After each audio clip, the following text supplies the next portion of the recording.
episode of Asian Critical Podcast where friends and I talk all things gaming. I'm Joel, I'm joined by Brandon. E3 hype. Sterling. Yo, what's up? And Greysun. Elden Ring. It is the long-awaited HP Critical E3 predictions podcast that is literally right before E3, so by the time you're hearing this, is probably like E3 is most likely started. But you know that's okay because we don't know what's going on. We'll find out when you guys find out. So there are a few things that I want to talk about really quick. The first one is obviously we were missing Kellie and Gabe. Kellie is a new cat mom, so she's got a few things that she has to do, so she's not going to be here tonight. But Kellie, we love you for when you listen. And Gabe, it is his birthday, and he's out partying on Miami Beach, having a great time, getting all the girls and telling them all about Breath of the Wild. So we'll see who he comes back home with. So yeah, happy birthday to Gabe. Shout out to you and Kellie and her newborn kitties. And of course, I have one of my longest and best friends in video game journalism, Greysun, who I love so much. And the guy who I can't get rid of, who keeps coming back to me. Can't get rid of you. Don't leave me alone, for God's sakes. Sterling is basically honorary HP Critical staff at this He point. He's won't been on leave. so many streams and podcasts. You already told me your plan about just making me come until I just become part of the team. So Yeah, an unpaid Yeah, that's part. our secret So, you plot. know, we're just going to keep bringing him back so that I don't have to pay him. But it's been a very long time since Greysun's been on the podcast, and I'm so happy that you accepted to come here. Last thing, well, actually, for anyone who hasn't listened to previous episodes, Greysun, do you want to tell everybody a little bit about yourself real quick? Yeah, sure. I am currently the lead guides. God, I can't talk. Lead guides editor over at Gamerant.com. Before that, I was the features editor over at Twinfinite, and I actually worked at a smaller website with Jarrell and Brandon, which is how we all kind of met each other. Yeah, I really like JRPGs. Really like Japanese games in general. Big weeb. Yeah, that's pretty much me in a nutshell. If you guys don't know who I am, And I like Nintendo a lot. Sterling as well. Do you want to tell everybody about yourself real quick? I've been writing at Twinfinite for the past 2 years. Greysun used to edit all my really shitty articles, and I'll feel bad for the rest of time. This is so beautiful. We've all come full circle. Also, Yeah, for a it's small the first website- time that me and Sterling have talked to each other in person too. Yeah. Really?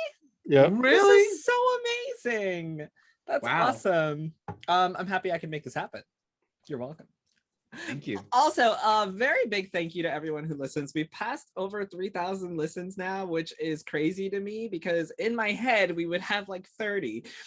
So, you know, thank you for everyone who continues to come back and listen every week. And thank you for all the listeners who actually sit through the ads so that I can, you know, potentially pay Brandon, not these two guests, because they don't know that we're getting paid. So I'm just not going to tell them. Anyway, yeah, so big shout out to the HP Critical podcast for, you know, having over 3,000 listens. Thank you guys who continue to come back and listen to me argue with Gabe and Brandon, who knows all things about video games, and Kellie tell Everything. us about how boring we are. And with that, let's I would go. never say the latter, but I do know everything, single thing about video games, apparently. Yeah, so I think that's all I have to say on that. I think there's one more thing I have to say, and I've forgotten it. So we're just going to move right along by starting really quickly to talk about what Sterling and Greysun thought about the video games showcase, Summer Fest, whatever the fuck it's called. What's it called? It's late. Summer Games Fest. Thank you. So Sterling and Greysun, how was the Summer Games Fest for you guys? Go ahead, You go Greysun. first. Not all at once. Okay, so yeah, the Summer Games Fest was like, you know, meant to be this big kickoff event for E3 the next few days. Personally, there wasn't much there for me. I really couldn't tell you like a lot of things that were announced. It was a lot of like Western games and shooters and like, you know, Western RPGs and stuff like that. Of course, the big thing that was announced was Elden Ring at the end, which is cool, but I'm not like a big Dark Souls fan, so it didn't do much for me. Honestly, probably the most exciting announcement was the Death Stranding Metal Gear. I still don't know what it is, but it was Kojima, you know, announcing that there's a director's cut coming for Death Stranding, the PS5 version. But for some reason, they were like really teasing like this Metal Gear reference. I don't know what that means. I don't know if like that means we're getting a Metal Gear remake. I don't know if that means Kojima is working on something. I don't know, but it means Metal Gear something is hopefully coming eventually one day, maybe. So that made me excited, and that was pretty much my like the most exciting thing for me. It wasn't even a game announcement. It was just a thing, a funny moment, basically. I didn't think that there was. I honestly just thought it was like a shout out, like I didn't think it was like anything to do with Metal Gear. I think it was just like, hey, we're having fun here, and we're just gonna get like a bigger, better version of Death Stranding on PS5. But I don't know shit, so that's why we're doing a prediction podcast, because we don't know anything. We're all predicting. So don't come for me when I talk shit about something, because I'm just doing predictions. I could be completely wrong, and it could be great. Sterling, what about you? How did I feel about Jeff Keighley's Summer Game Fuck Fest? I mean, okay. That tells you enough. That was unexpected.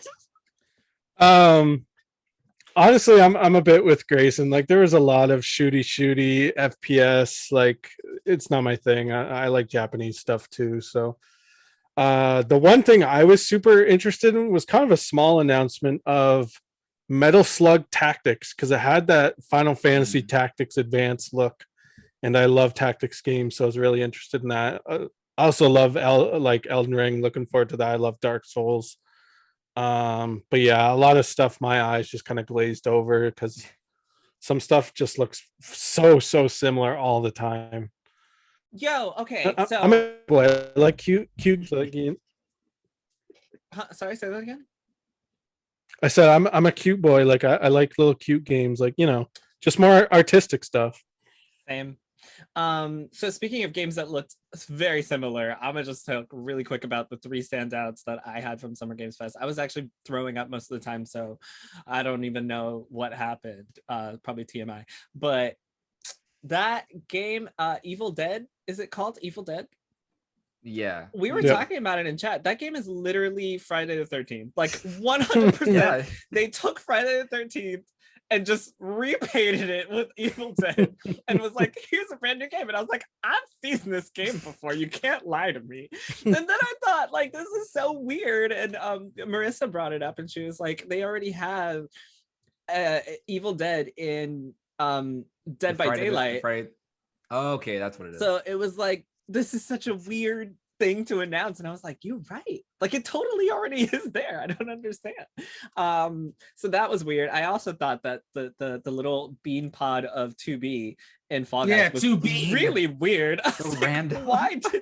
Who got together and decided this was the thing that would happen? But cool, I'm not a hater.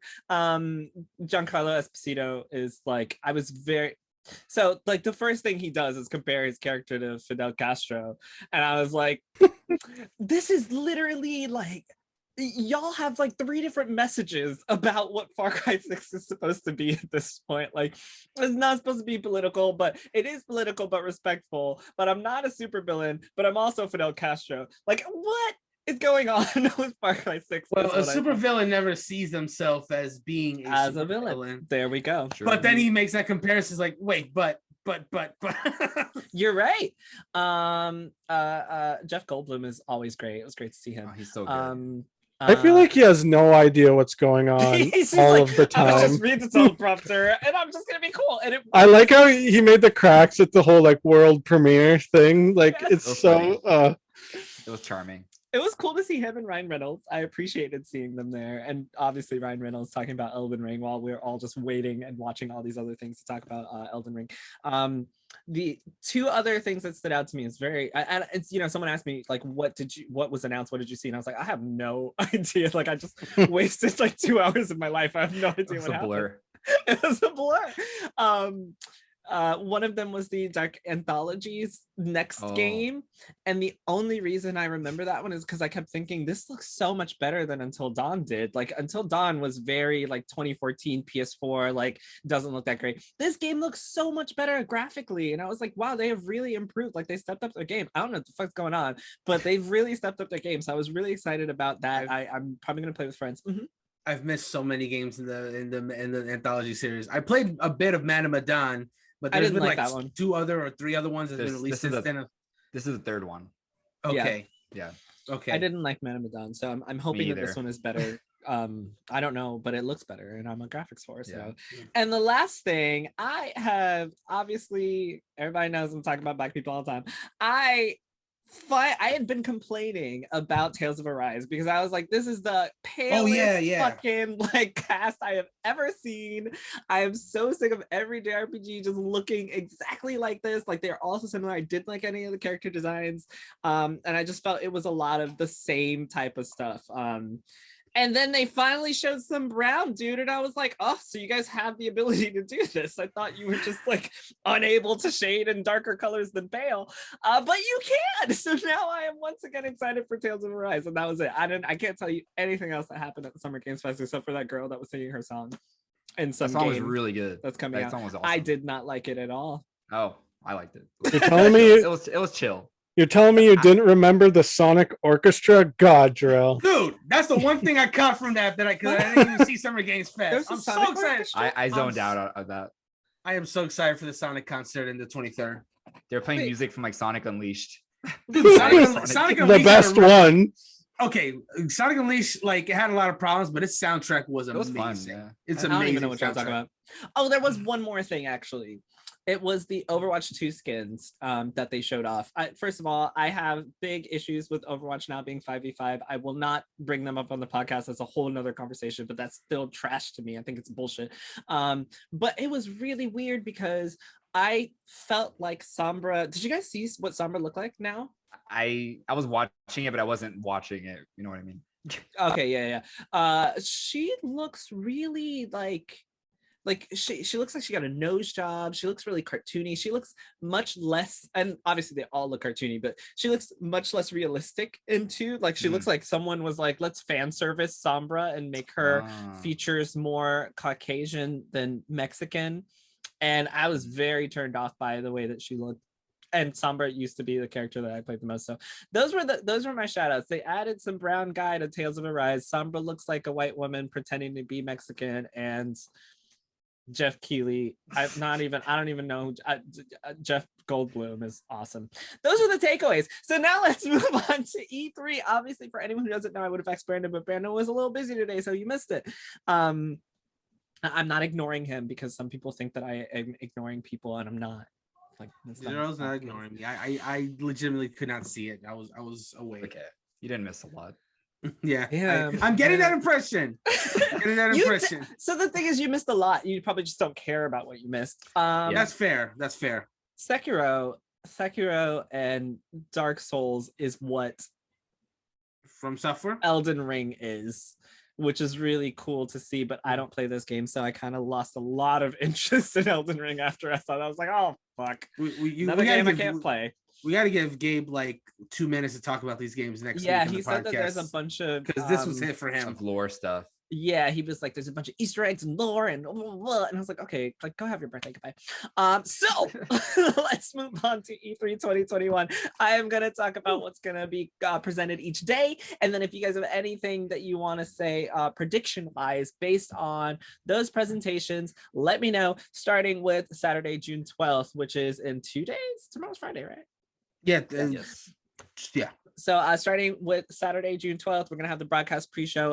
Ubisoft Forward is going to be happening. Gearbox E3 showcase is going to happen, and there's going to be a Games Beat session. So actually, one more thing that I forgot, the Tiny Tina's Gearbox game thing from Summer Games Fest.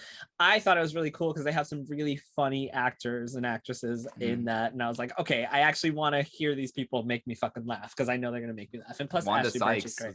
I was like, Wanda Sykes, I'm in. Yeah. I'm ready to play this game and have a fucking ball. And I'm wearing my Dungeons and Dragons shirt today because, as people know or don't know, I've been playing D&D for about 5-6 years now, so I'm super excited because that's, you know, Tiny Tina's based off of we should have a D&D session one of these days, guys. I've never played. Well, I got you. I've been a DM for about 5 years, so that means I have no idea what I'm doing, so let's go. We should do it. Anyway, yeah, so we got Ubisoft Forward, Gearbox E3 Games Beat session, and a pre-show. What do you guys think? Any thoughts about what might happen there? I'm only gonna really offer stuff on like the Ubi Forward because I'm not really as familiar with the other ones. Oh, hold on, I got a message here. This meeting has been approved by the host now includes unlimited minutes. Well, thanks, Zoom, for that message. Anyway, Continuing what I was saying. Don't worry about that. So obviously we gotta hear about that new Just Dance game, man, because Of course. that's you know what they're so consistent with it, doing it every single year. It used to be something I was like, now I'm just kind of like, yes, concert. Like, come on, Ubisoft, I'm ready for your concert. Did they do the dance number in 2019 like they usually do? Yeah, Probably did. they Oh, do it every God. year. Yearly, they'll just bring in a marching band or a musician or So a dance extra. troupe. Are they going to release this one on the Wii as well?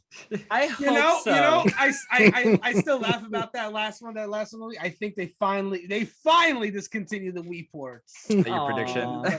Like that last one was the first one that didn't sell well, which is shocking to think, because that up to 2018 backwards, the Wii ones were still selling well, but I think that was the first one that didn't. So like, oh wow, I guess the Wii well is finally dry, I guess. So yeah, Just Dance.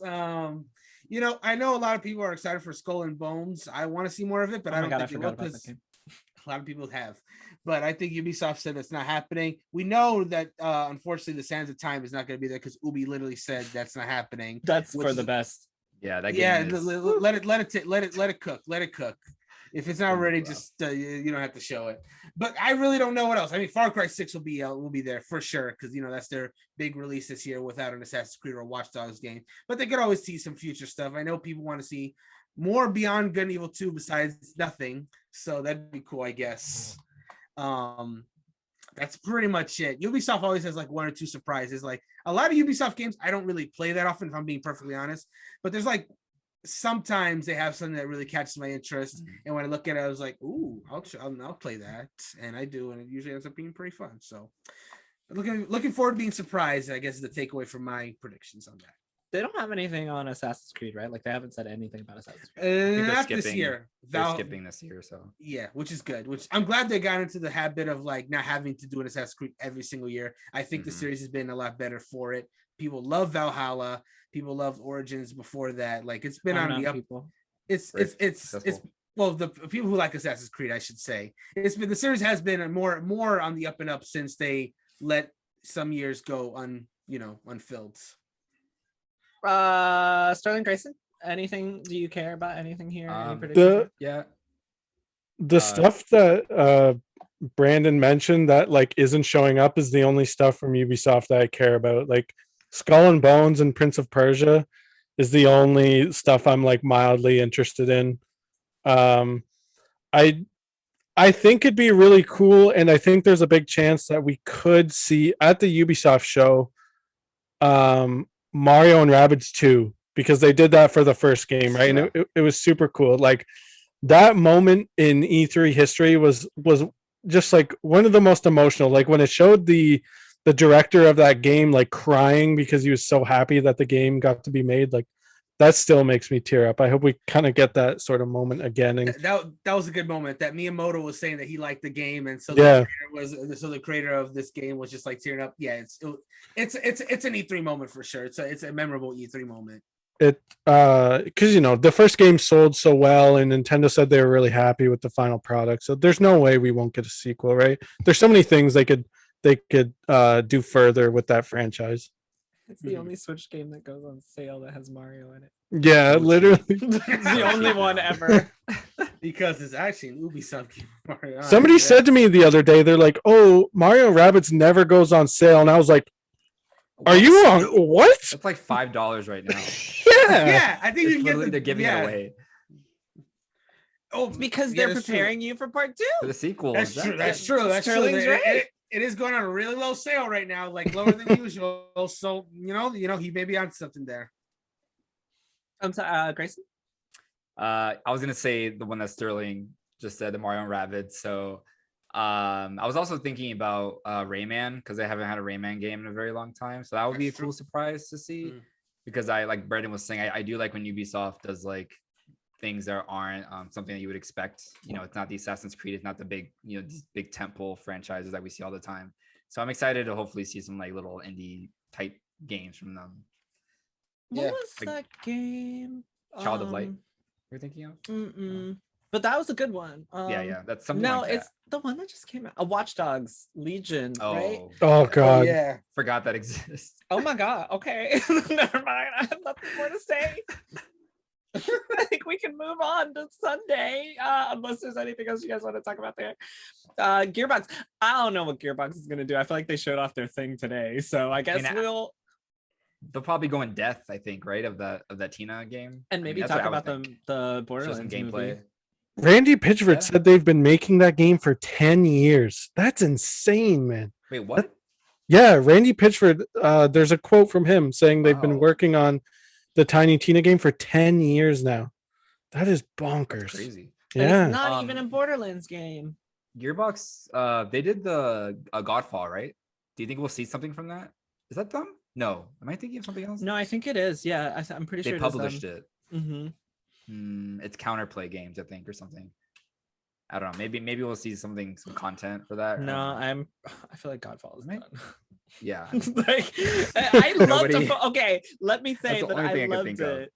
Yeah, Gearbox published it. I loved it. I played it with Gabe. I played it with some other people, and I loved it. And I'm so sad that it's gone. It was such a great time for me. It's still here. No, it's not. it's done. But what is not done is this E3 list, because we're gonna look on Saturday, June 13th. Segue God. And they're going to be presenting 24 Entertainment's Naraka Blade Point, the Xbox and Bethesda Games Showcase, Square Enix, Warner Bros. Games Back for Blood, the PC Gaming Show, and the Future Games Show. I know we got some predictions for these, so let me have. All right, let's start with Xbox and Bethesda, I guess. So I'm excited because this is their first joint conference. I'm gonna be real with y'all. The Bethesda conferences, they've had how many Bethesda conferences have been? Maybe 5, 6 of them at this point. Something like. Does that sound anyway? I feel like it's 3 or 4. Yeah. Okay. Let's be generous and say 4. I remember liking one of the Bethesda conferences, even though I'm not a huge Bethesda fan. But after, and I think that was their first one that they did. They realized they had enough games to do a Bethesda conference, and I remember coming out of it being like, "Wow, that was actually pretty good." I'm not gonna play these games because I don't have personal interest, but that was an interesting conference to watch. I enjoyed it.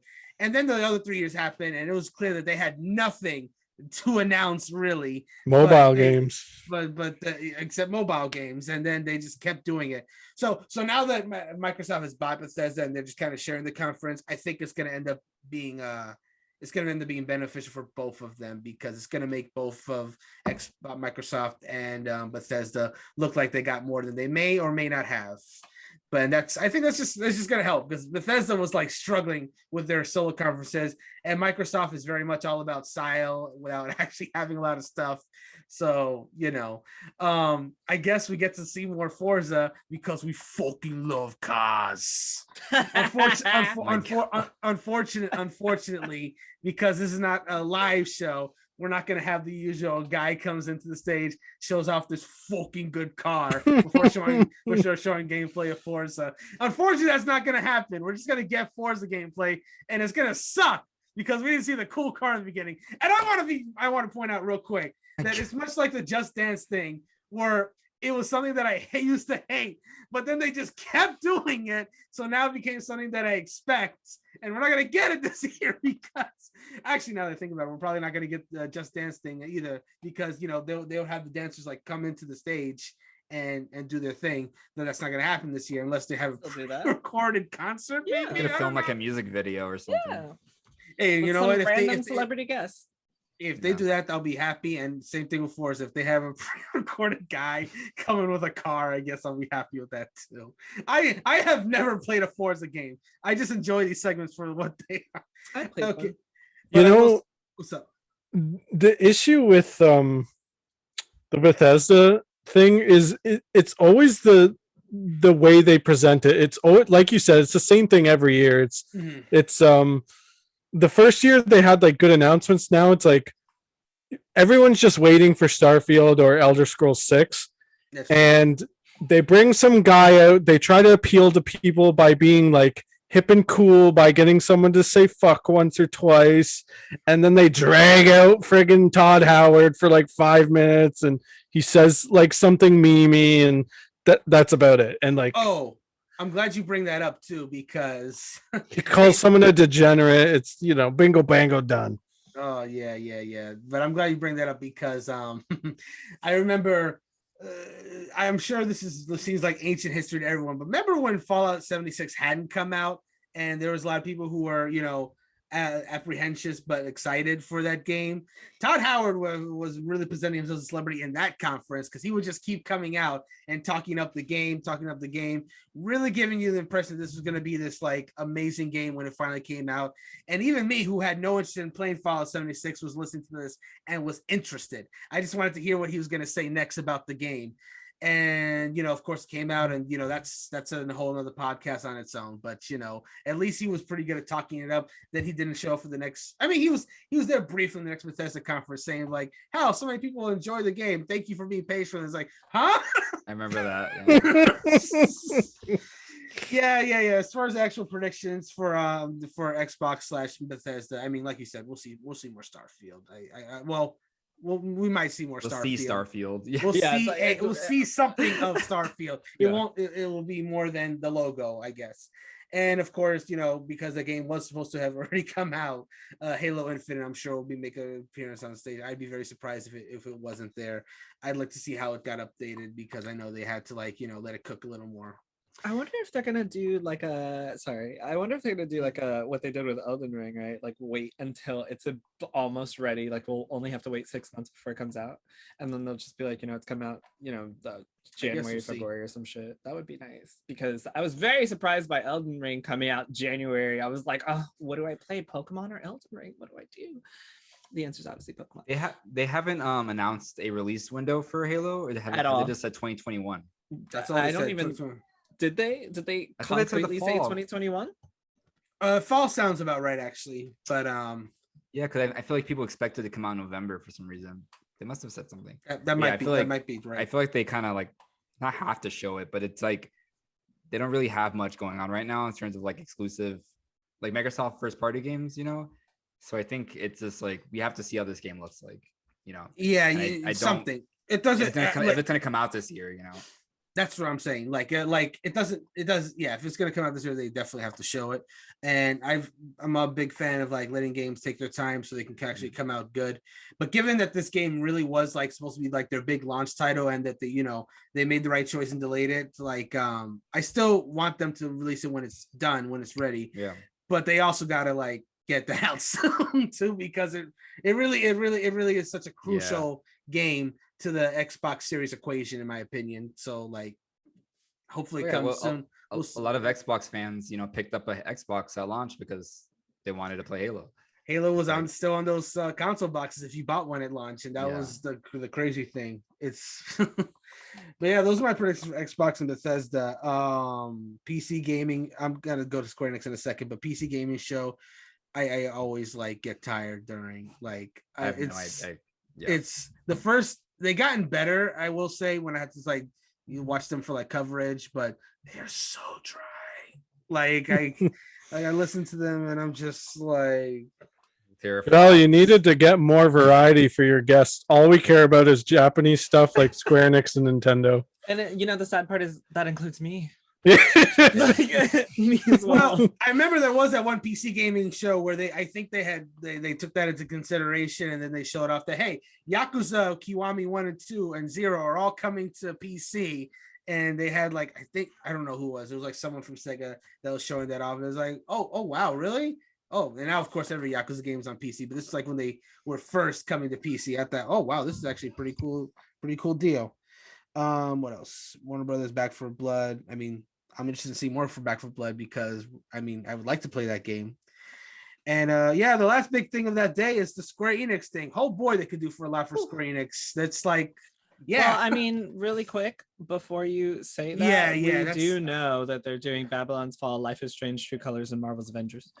Yes, we do. We know all that. I'm looking forward to seeing some more Babylon's Fall for sure because I've been treating that game since they first like teased it way back when. Definitely, I don't want to see too much of Life is Strange True Colors. That's not really a game that you want to show off too much because of how story driven it is. So a little tease just to remind people that it's coming would be nice, but hopefully not too much in depth. Marvel's Avengers has been on an upward slope for its entire career. So hopefully this Wakanda DLC that they show off really shows how much the game is improving. Because Upward slope. Yeah, I feel like Or it like- was. it's I climbing the feel like it wall. was dead in the water as soon as it released. Marvel's Avengers needs to do more shrines so it can get to the top of the mountain. The thing is, They're people they're do getting love there. that game. Like, there are a lot of Yes. people who are really invested in that game. And am I gonna be playing it when Black Panther comes out? Yes, because he's black and I'm gonna play it. So, are they gonna get some more of my money? Yeah, definitely. Are they going to put new bosses in the game though? Like, No. It We're doesn't just gonna- matter. It's Black Panther. It doesn't matter. Also, we're gonna get Spider-Man eventually. I don't know if that's Eventually. happening. if the budget doesn't run out. Yeah, if they keep the money. Run out of money. Yeah, so that's the announced stuff. As far as one of the things they could announce, like, you know, because they said there is and more, right?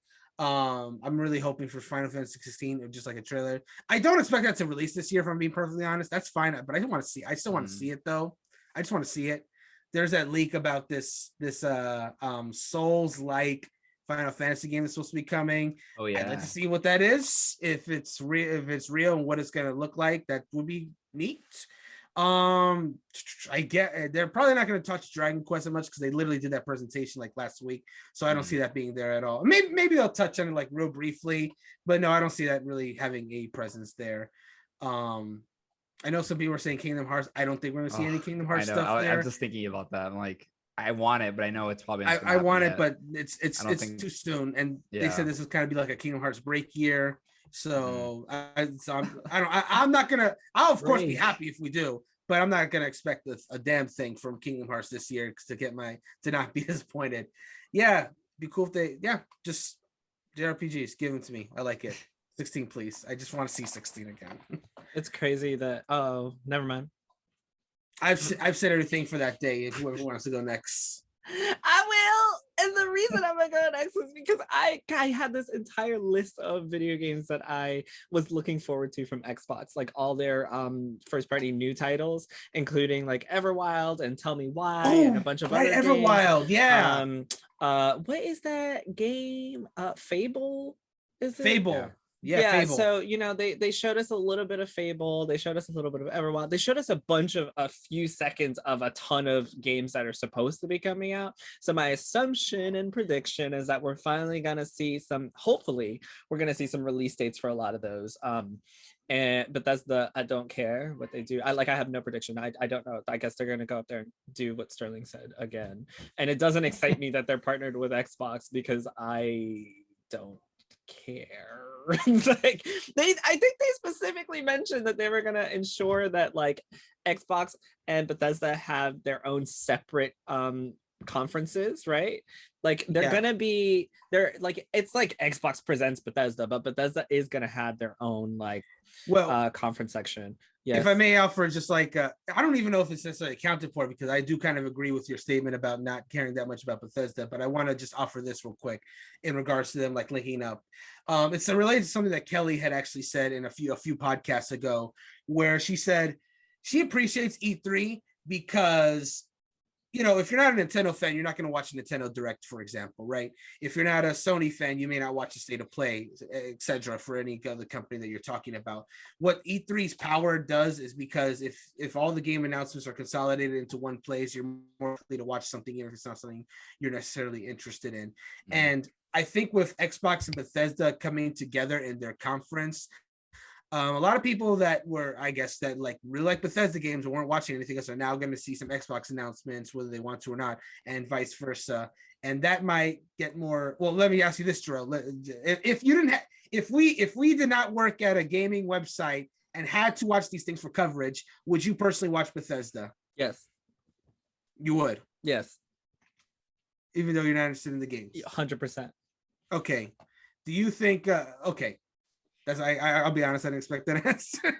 Oh yeah, like 100%. I would watch it just because there might eventually be something that I care about from Bethesda. Like the reason I made that face is because I agree with that argument, but I don't agree with it for Xbox and Bethesda because we know they're going to be separate. So like you can literally tune out completely to Xbox and then just wait until you see a familiar face or a familiar logo or an announcement that they're going to do. But that's for any conference though.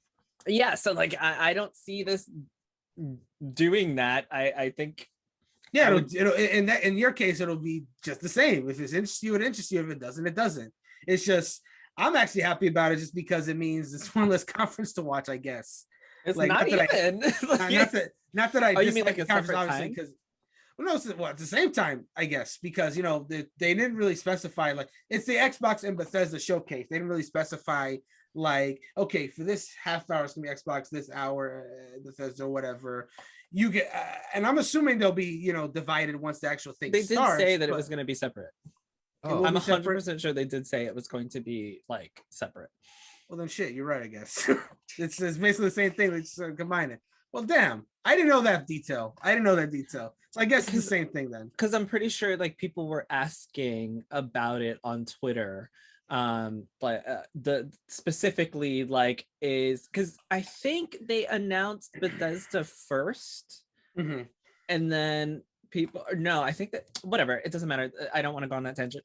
PC gaming show. I'm gonna just move on. PC gaming show because I'm doing this long, is I think they're gonna do something cool for once. I don't know why. I feel like they're gonna probably be like, here it comes. We're finally gonna get Final Fantasy VII Remake on PC or some shit like that.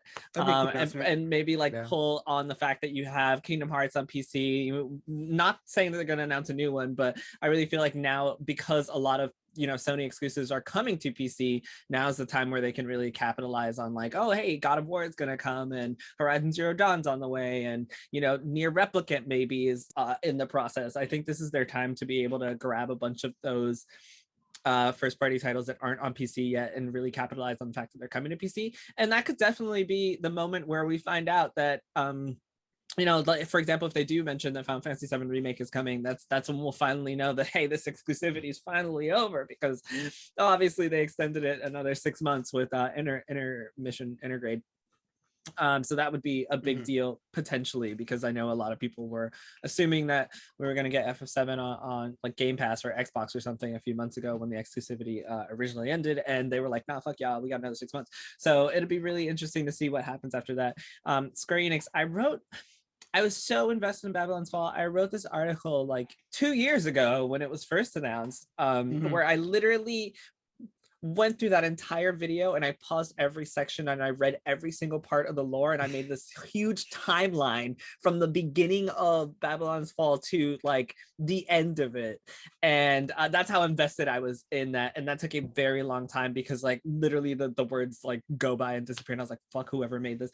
But I'm really, really excited for that. I don't expect too many big announcements for Final Fantasy, just because we just got intergrade, and we know that 16's on the horizon. I'm assuming that PlayStation will probably have 16 more so than Square Enix, because usually Square Enix has they usually have their other titles. Like, they don't usually present big Final Fantasy, except for Final Fantasy 7. Usually they'll have those presentations at like PlayStation's conference, right?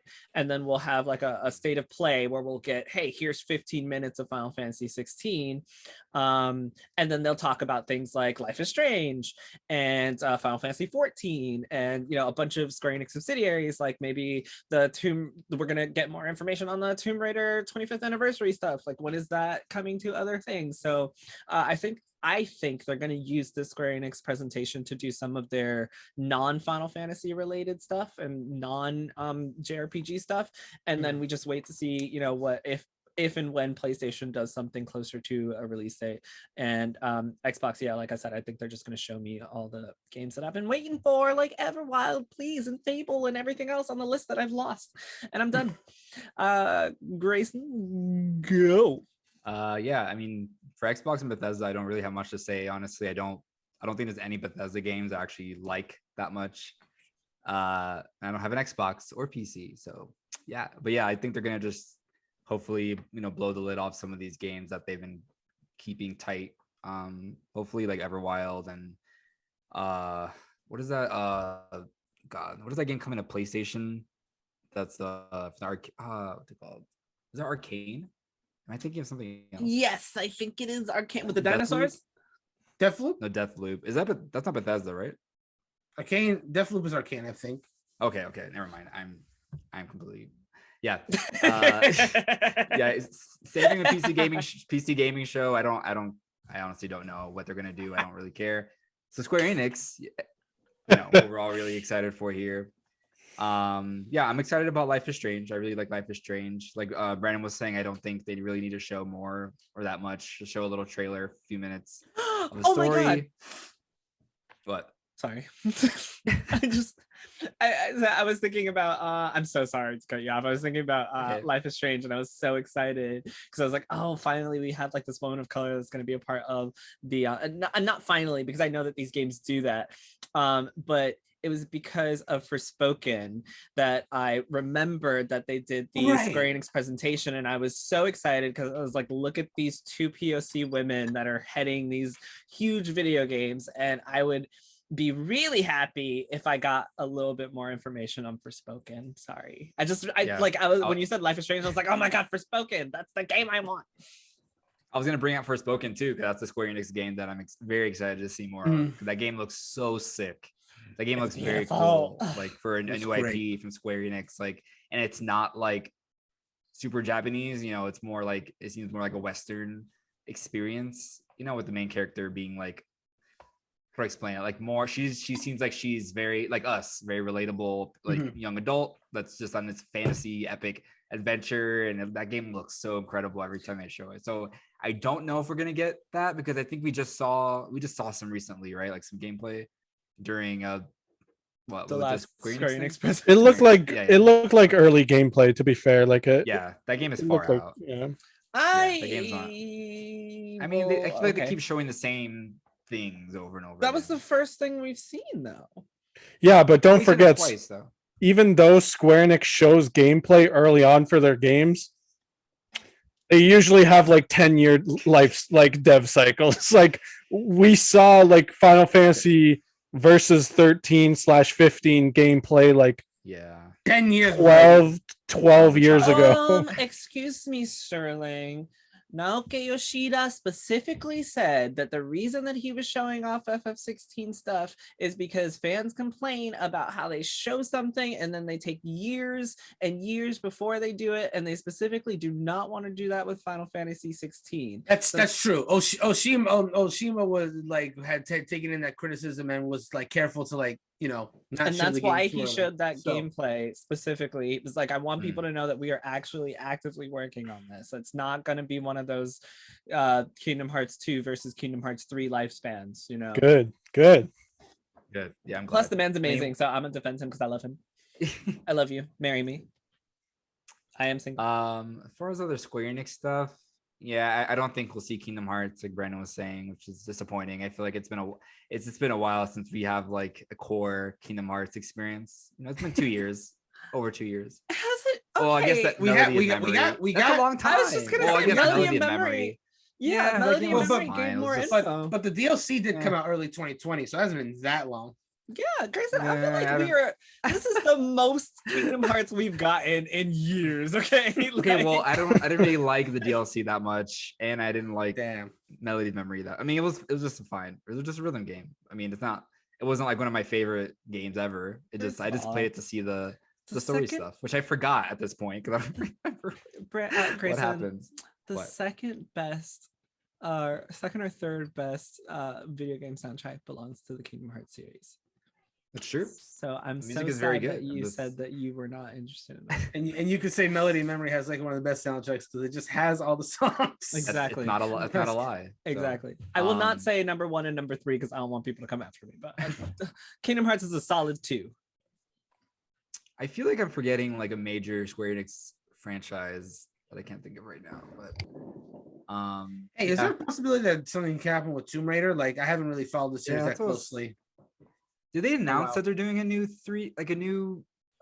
they announced Tomb Raider game? Lara Croft coming to a lot of different stuff for the anniversary, the 25th anniversary. That's right. That's what it was. Yes, because I was like Tomb Raider. But they did not announce a new game.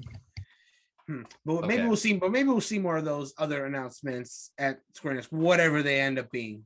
Yeah, it is not that I even want one because the trilogy, I felt like that was enough Tomb Raider for a while because with each game I kind of disliked I started to kind of get bored of doing the same thing over and over again. The first game, I love the first Tomb Raider reboot. Oh That my game is God, incredible. I know Jarrell, you like it too. I love that game so much. The first two were fine. I mean, the sequels are fine.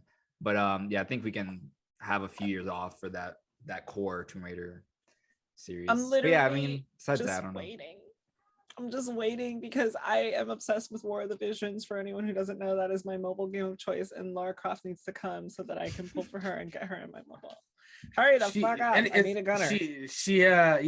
She should be coming anytime now. They're putting so many non-Final Fantasy Square characters in War of the Visions, so I feel like she's coming soon. Did you say that there was a Life of Strange character? That was in Brave Exvius. That was in regular Is Brave. Life is Strange character in the Final Fantasy mobile game? I don't remember if it's Life is Strange. I think it was what is that game? That fake Uncharted Just Cause. Oh my god, I did not say that. Right, it was Just Cause. I did not call Just Cause a fake Uncharted. I didn't say that. But yeah, Just different. Cause character did make it into Brave Exvius. I remember that. Yeah, and they just then did Full Metal Elric characters and Alphonse, whatever their last name is. Yeah, brothers, I have them. I got them in my game. Go me! I got that pull. It was one time. I'm that lucky. But I don't. And the Octopath characters were there too. So yeah, they've had nice. They're in the Japanese one. Okay, I'm sorry. This is totally tangent. Sterling, Saturday. The first one, Xbox and Bethesda. I mean Sunday. What? Wait, what? I said Saturday. I meant Sunday. Oh yeah, this is Sunday the 13th. Yeah. The one thing I'm really looking forward to from Xbox is something we've already mentioned, but the very first game I wrote about in my gaming journalism career was Fable. It was like, oh wow, the rumors were like even going that many years ago in like 2018, I think it was, and I want that game so bad. What, Jarrell? Why are you doing that? Because you're such a baby. You said 2018, and I was like, oh my god, I've been doing this for so long. It started with like 2018. Oh my god, you're such a child. I love it.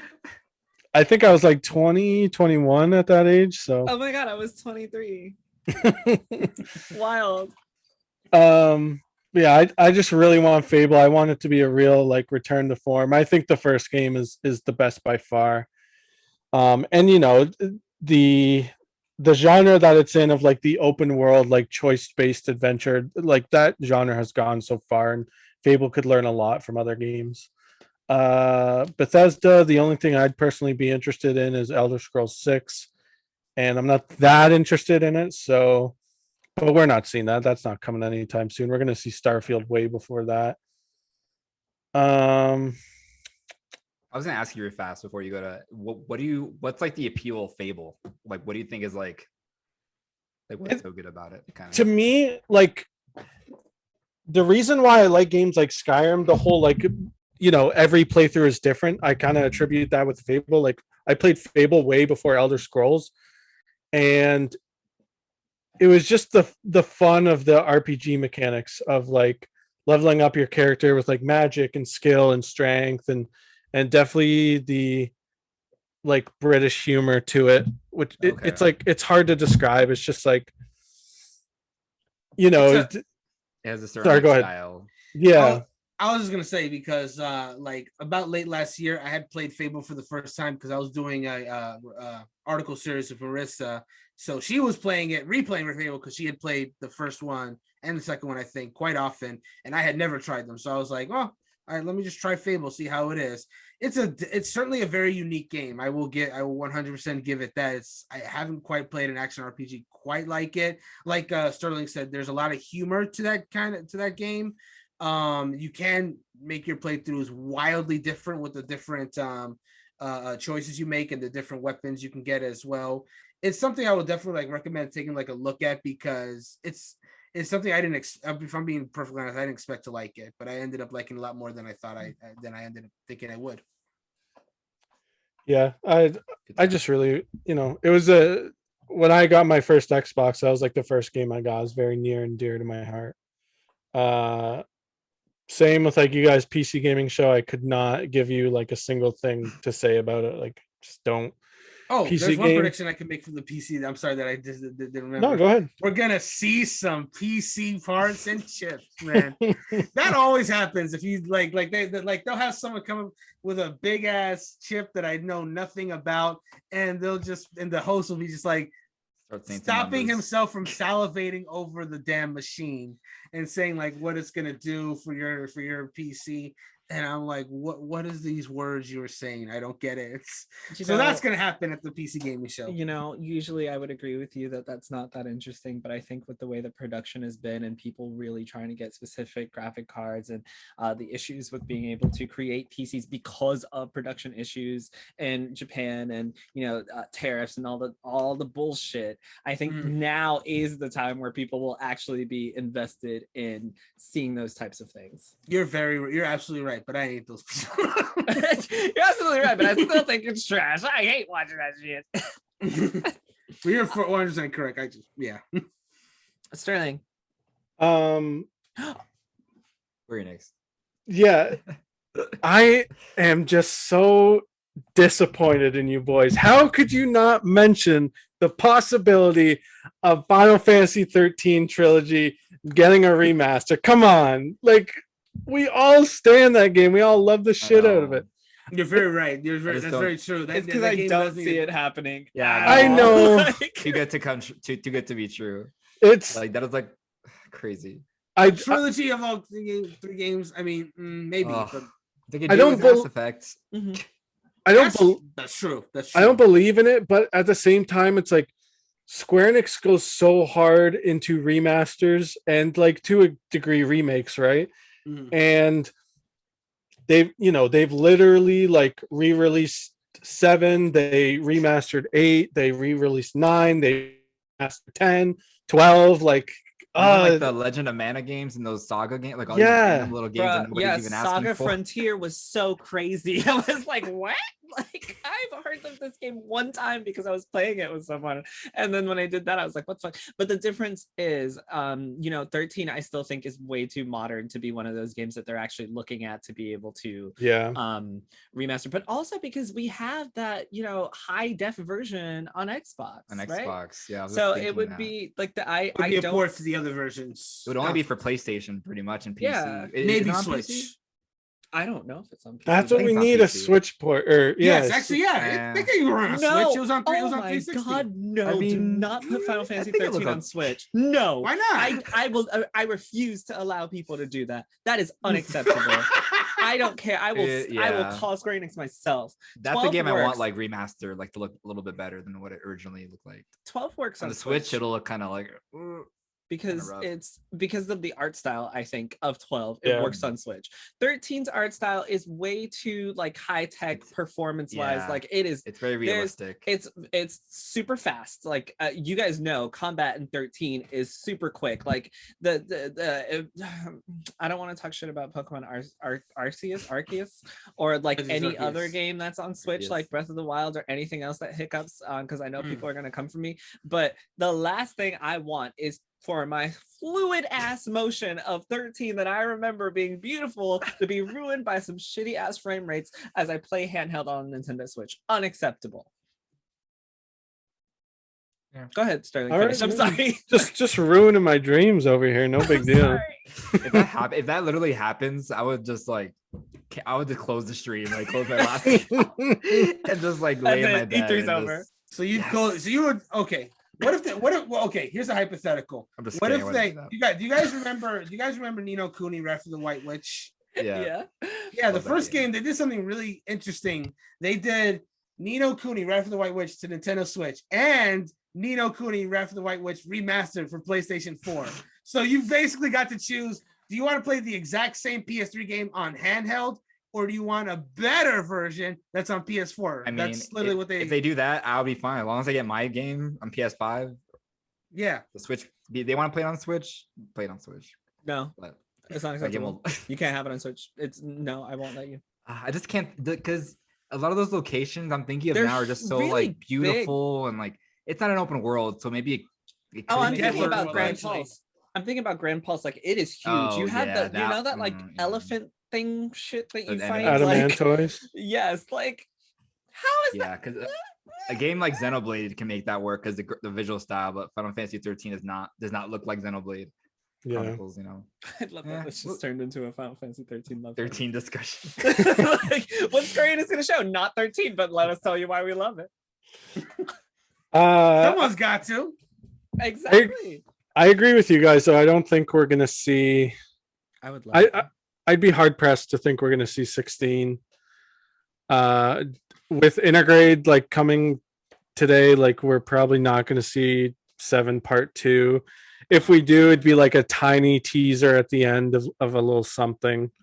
But again, like a teaser for a Part 2 would be a little weird because that teaser for the first game, like in 2015, was already so big and prevalent. Like we know a Part 2 is already coming. Mm-hmm. Yeah, I'm not that big into Tomb Raider like you guys per se. I'm not as jazzed either about their what Jarrell? You said like big into Tomb Raider. I just like the reboot. That's it. Like I'm not like big into Tomb Raider. I don't care about her coming to anything else, honestly. Okay. Why are you yelling at me? I'm sorry. I'm not like I played the first Life is Strange and then I was kind of done. Like I was just I'd play the sequels. I would. It's just I wasn't as interested in them. I got so invested in the first game and their characters, and then it was just like, boom, done. So I understand that. Yeah. I like the first one more than the sequels and everything. There's a special place in my heart. Yeah, exactly. You know. Whatever. I'll fight you, Jarrell. I do want to ask you guys though. Oh yeah, what's up? Oh, I was gonna ask Sterling. Did you play the game at launch, like the first Life is Strange? Or did you like wait like years? I think I played it close to launch. Like I Okay, definitely played it like back in the day when I was in like fucking high school. Okay. It just feels very dated. Cause I was replaying it like a few weeks ago or months ago. I was like, oh, this game looks really. It's like so stiff, like the animations and stuff. But yeah. Anyways. Sorry, Jarrell. What were you gonna say? Yeah. Oh. Wait, can you hear me now? Oh yeah. Okay. Oh God. Oh, a very quick tangent. Black for Blood, I'm super excited for, but I don't even think I need to see more of it, honestly. I feel like that video that they showed us of like the character introductions and the different infected that we'll be fighting was pretty much good.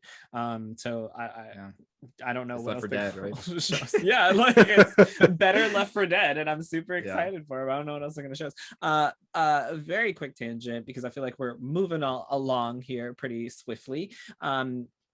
Speaking of Final Fantasy VII Remake, Part 2 specifically being and Intergrade being specific for PS5, Sterling and Greysun, I would love your opinion on that. Do you think that that's okay? Do you not think it's okay? Like, how do you feel about Part 2 and Remake going forward being PS5 exclusive? I personally think it's okay. I feel like people would know that eventually those games are gonna have to be going to these next gen / modern consoles, whatever you want to call them now. Especially if it's gonna be in 3 or more parts or whatever's gonna happen with it. I think eventually, it's time to drop the older consoles. As far as like this DLC being exclusive, that's something I kind of feel like could be a problem because this is almost just like it's an expansion of like the Part 1, and people who own Part 1 on PS4 do not have access to this DLC. And I feel like that's kind of an issue, especially since people can't get PS5s right now and probably won't be able to for the next year or so. So it sucks that because if I wasn't able to get a PS5 now, I'd be very upset that I can't play this Yuffie DLC and have to wait a long time.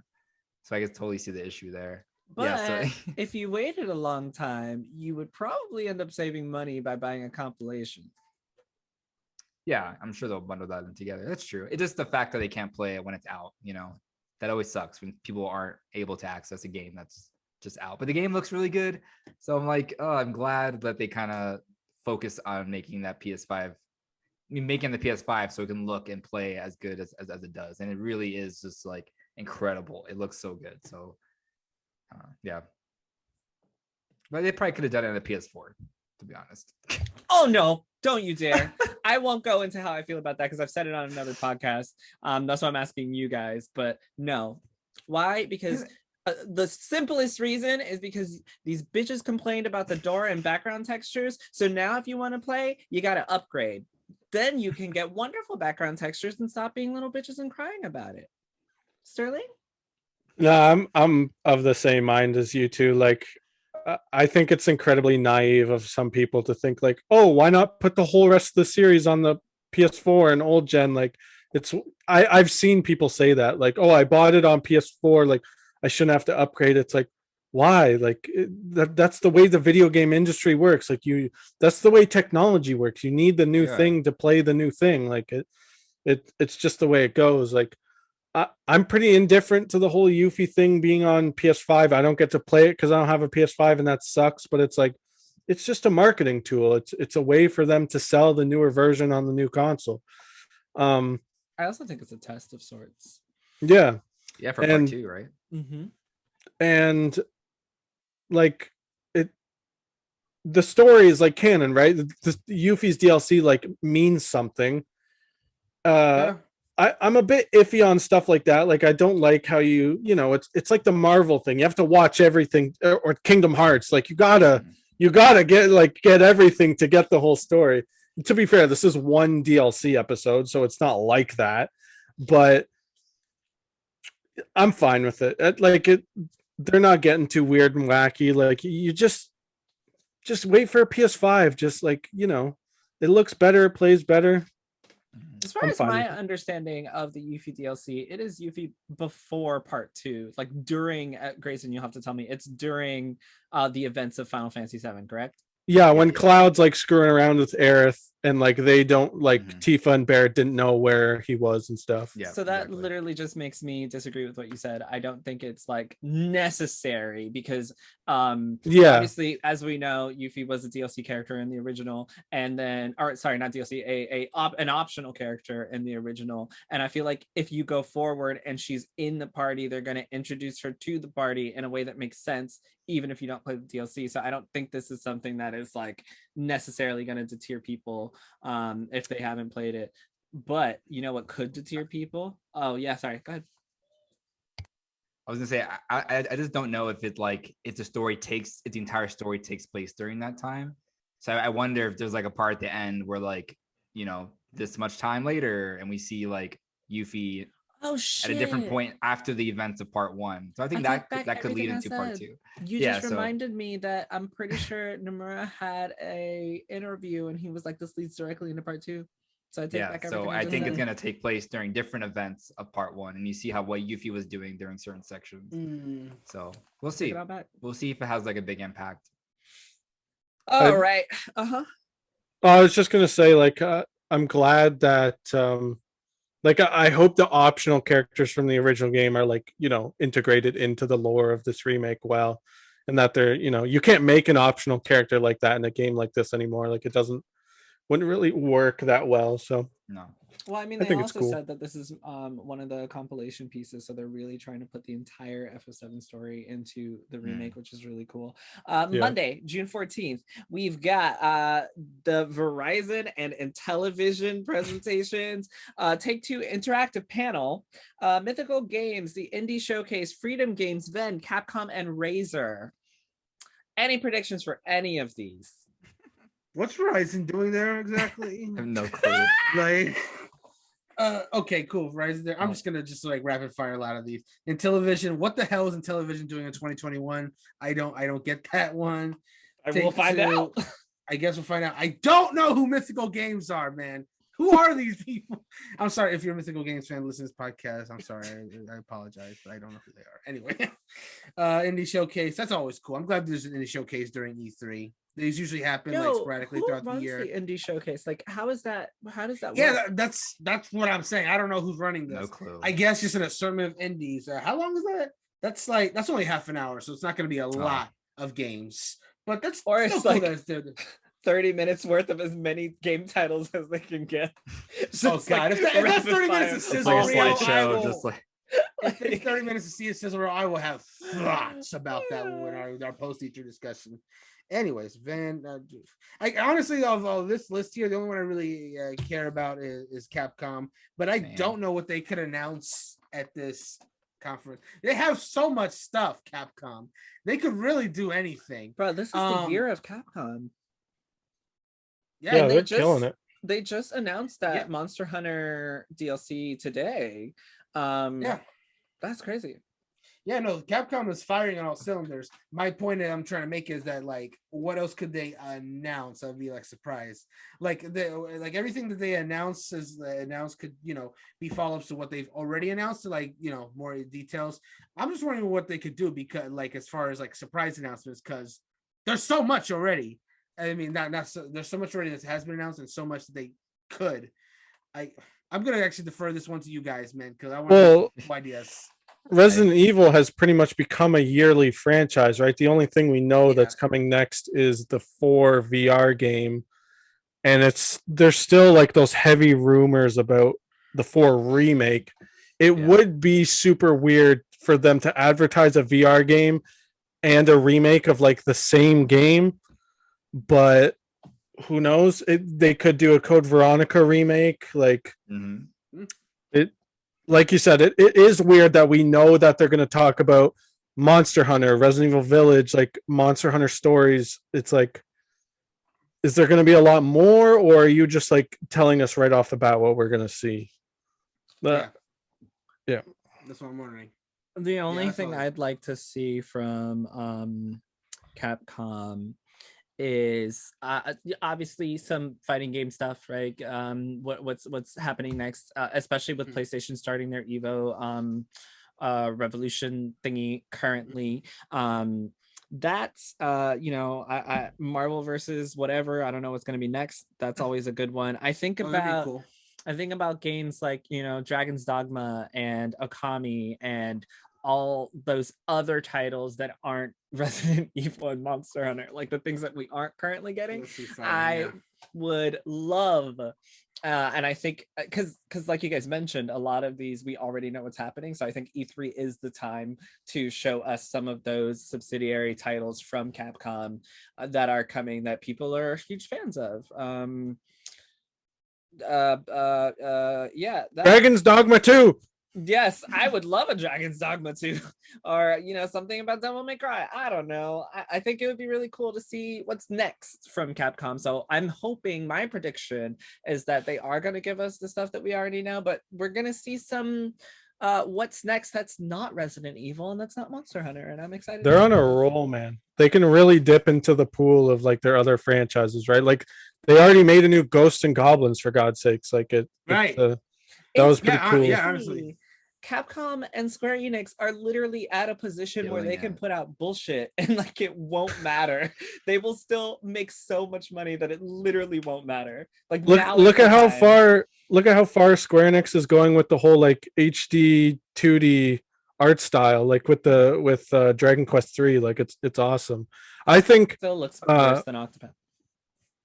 True, but with Capcom, there was those leaks like sometime last year, I think, and so far, like literally, their plan for the next like 5 or 6 years got leaked, and so far, literally everything that was on that list has come true. So stuff like a new Street Fighter and a new Animishu game, or however you say it, that could be coming. Oh, yeah. I'm sorry. Let me be clear. They are not doing a new Street Fighter. Pardon? They're not doing a new Street Fighter right now. No, they literally just released Rose as DLC like a month ago. Akira's not out yet, right? Writing the fuck out of this. No, that's true. They're still adding DLC to that. I don't know they're doing that. Like recently. Yeah, they literally just released 2 DLC characters like last month, so it's not going anywhere. The Street Fighter 5 is forever PlayStation exclusive. PlayStation's making so much fucking money. PlayStation's making so much fucking money. Do you guys know how much money they're making? It's ridiculous. I'm sorry. So much fucking money.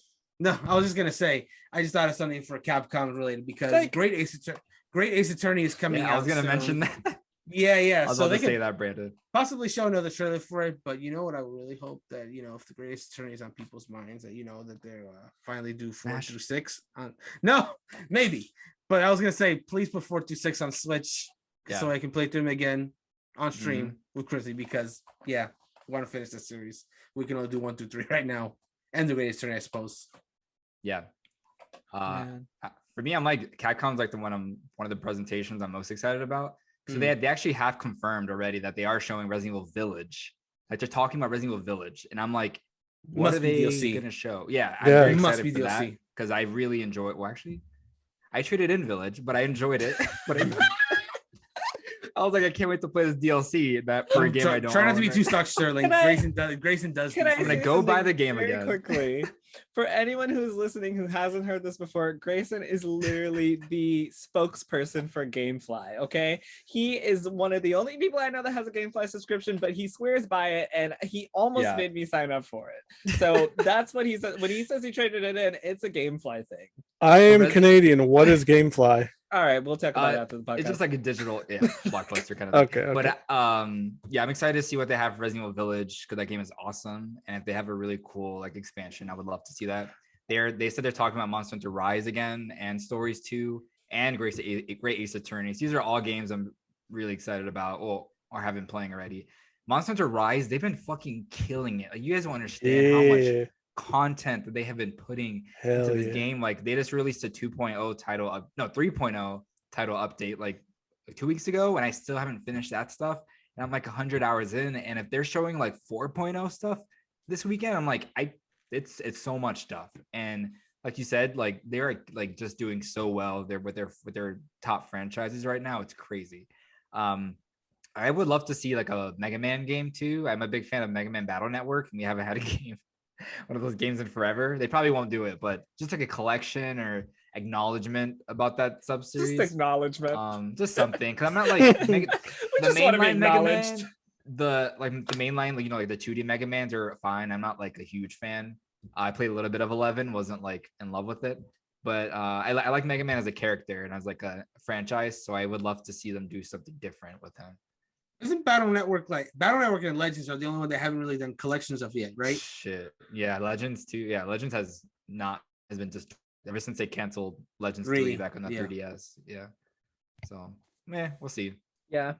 I don't have anything else to say about any of those other things. Like I have no predictions.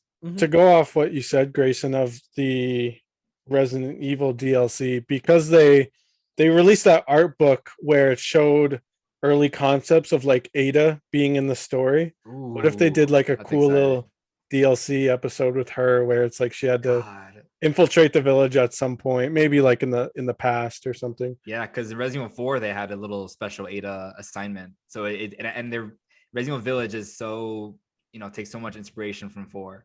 Yeah, so I can totally see them doing that. I just it feels like with 7 and Village that like they focus so much on Ethan where it's like other characters, even though they're doing the remakes of the older games, it's like you don't know what they're going to do with characters like Leon, Claire, and like Jill going forward when it's like it's so focused on Chris and Ethan's family and stuff like that. So hopefully they can. On Ethan's family. I didn't finish the game, but as far as I can tell, Ethan doesn't have a family anymore based on what I played. So well, the ending is I'm very. not done now, so Yeah. that was a shocking. So- I will tell you that was a shocking beginning to Resident Evil. I was like, what just happened? Yeah, it was very unexpected. I'm like, oh, we're just starting off like that. Okay. It was so funny because as I was playing, I was like, who puts their baby next to a window in a crib? It's obviously gonna get stolen. Yes, I know it's on the second floor, but people got ladders. Like, this is so stupid. And then I was very shocked because that is not the way it went down at all. I was like, what's happening? I just started playing this game and everything's dead.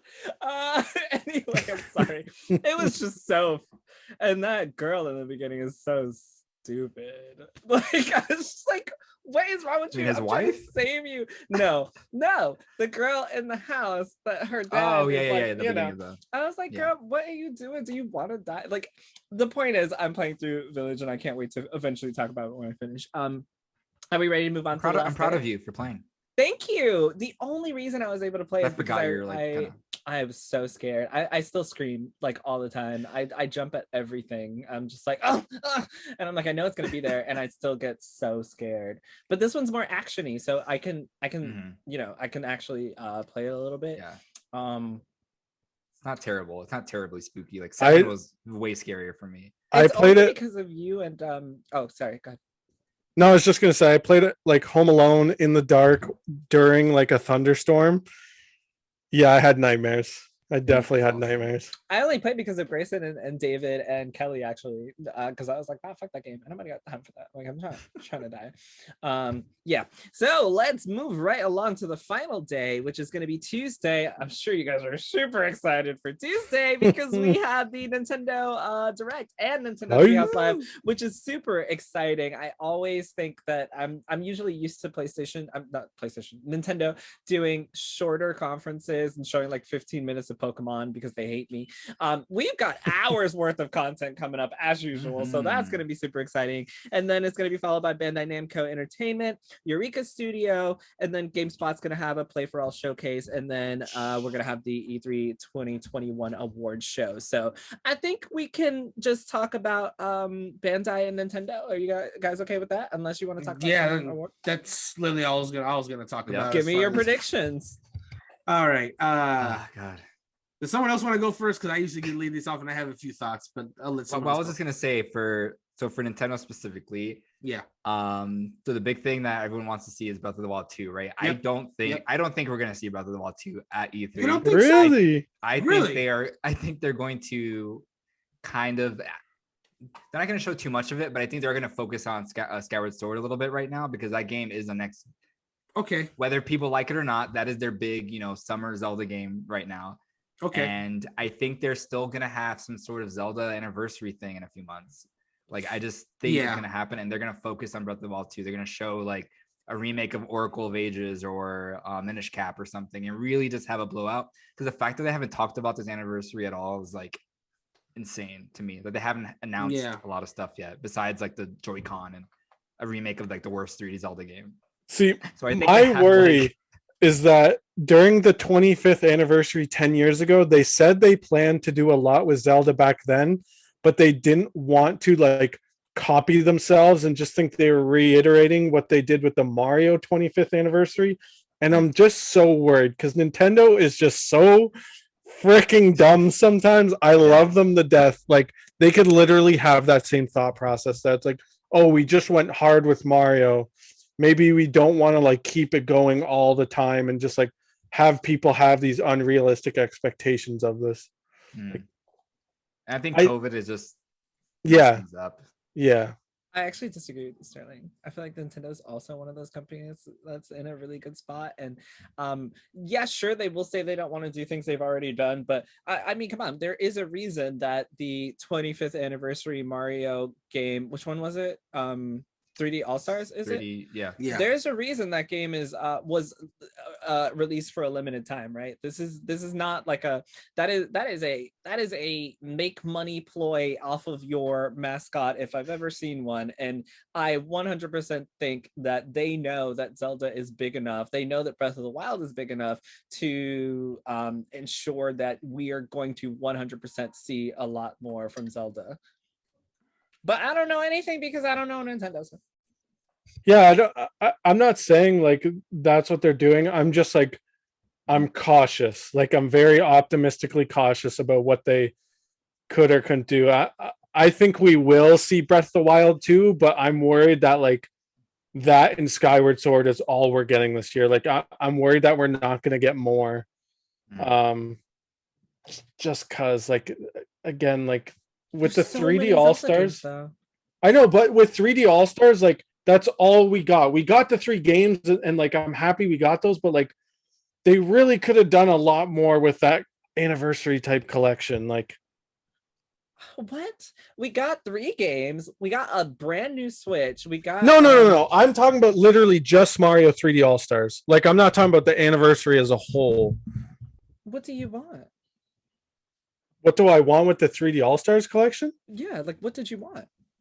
More than just the 3 games slapped together and like on a crappy title screen. Like, why couldn't they add more legacy content? What you want them to do? I'm so confused. My god. No, move forward. Because Nintendo people are, and I'm talking about y'all are literally never satisfied, right? Like, you got, if you want to look at the whole anniversary, look at the whole anniversary. If you want to look at this, I don't know, but according to what I've heard, those were really 3 really popular titles that people have been dying to play for a very long time that got released. Am I wrong? No. Okay then, so why you need more? Besides satisfied for once. Like I don't understand. You got those 3 games. That's 3 full games fit on a single cartridge for the Switch. And that's not all you got. We also got the Mario Kart game as well. Another one that was a past title that people hadn't played that came forward. And we got a Switch. We got fucking shit. Like we got shit. Like why? Okay. I didn't want more from the whole anniversary. All I'm saying is that I don't think Nintendo will give that same level of care to Zelda because it's already halfway through the year and they haven't said shit. And Mario's anniversary literally lasted for half a year. Like they talked about it constantly. Yeah, So- but Nintendo also has that thing where they, wait until shit's ready or almost ready before they talk about it. And maybe they're going to tell you, hey, here's the 3 most popular Zelda games that everybody loves, put on a limited time cartridge for the Switch. And here's, a glimpse of Breath of the Wild 2. And here's what we have planned for the next 6 months. It's true. They can kind of like leave a chunk of the direct to be a Zelda sort of section. I just don't. I feel like they would separate it though. That's why I'm like, it's just so hard to say. If they did do so that, hard to predict. like if they did have a big anniversary planned, I agree with you that I think that's what they would do. Like they would leave it for a separate event. Yeah. I mean, they also have Splatoon 3 and Project Triangle Strategy and a bunch of other shit because I don't know. There's a rumor that a Donkey Kong game is going to be announced. Yeah, I'm the kind of Donkey excited. Kong rumor. That's a definite possibility for sure. Yeah, because I really don't. I'm trying to think of what like surprises that are like actually have a potential to show, not just like made up. Like, oh, I want a new like fucking Kid Icarus game. Like, I'm trying to think of actual surprises that could happen. It's really hard right now because of COVID. That's a lot of things have changed in their schedule. I feel like, and Nintendo's difficult to predict as well. They're just you honestly never know. Like, Well, I think Smash Brothers is for sure definite. I think we'll see 2 characters again. Yeah, I think we'll see 2 characters. You'll see. I think they'll do one kind of like how they did it in 2019, where they That's had fair. Dragon. They had Quest and Banjo and Hero. Yeah, yeah, that's possible. one of them. I agree. I think we'll get both. Really? I'm the only person who disagrees. It's been a while. I'm in the middle. Sephiroth. I know for sure we'll see 5. Like I would bet money that we'd see the 5th character. Sakurai reiterated that we're getting both characters by the end of this year. So Yes. Yeah, True. so they could drop the first character in July or August, and then have the next one like October, November, or whatever. I feel like you don't just drop 2 at once if it's the last 2. I feel like you give one You have a point. crowd pleaser for E3, and then you wait until you're gonna have another, Nintendo Direct towards the middle of the year, or it is the middle of the year, going further towards the end of the year, and you have this big like holiday wrap up of the last character, and then it's this big what do they call it? Nintendo showcases? Oh my god, I'm losing my mind. Correct. Yes, thank you.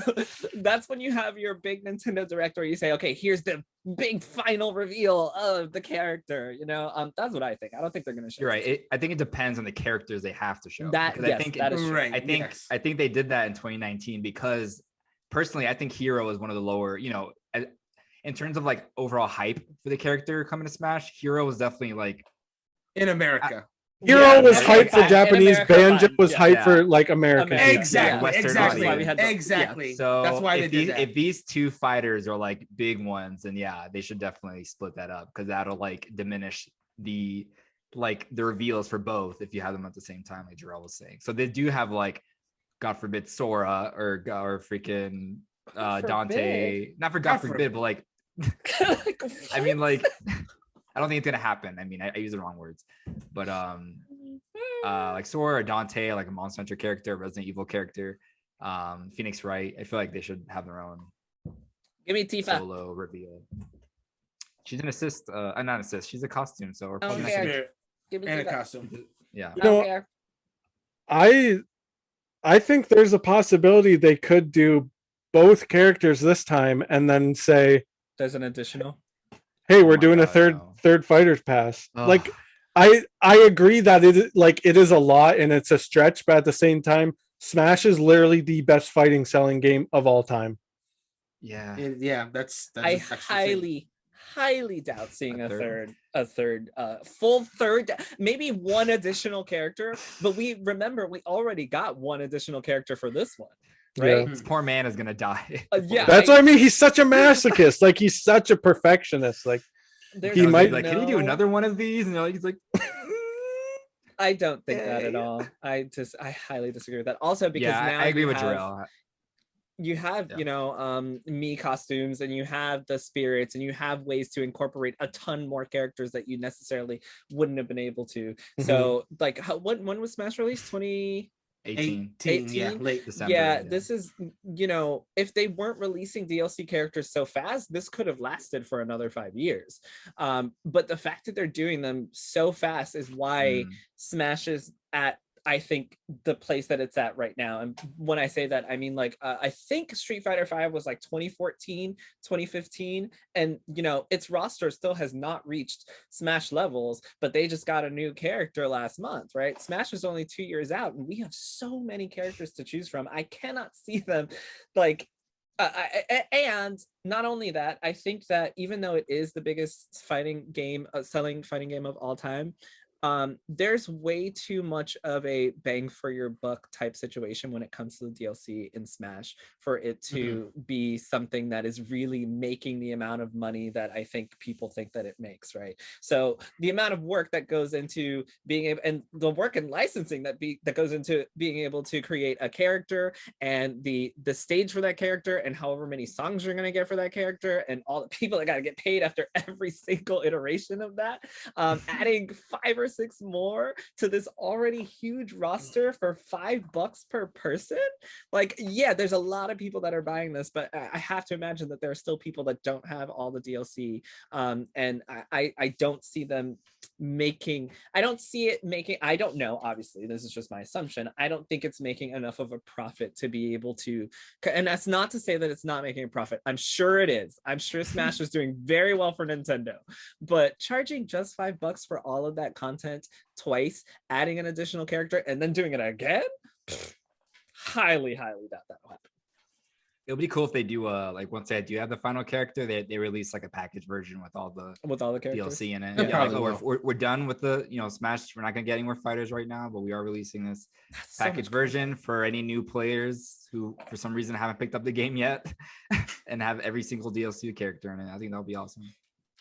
The most hilarious title could be Super Smash Bros. Ultimate Deluxe.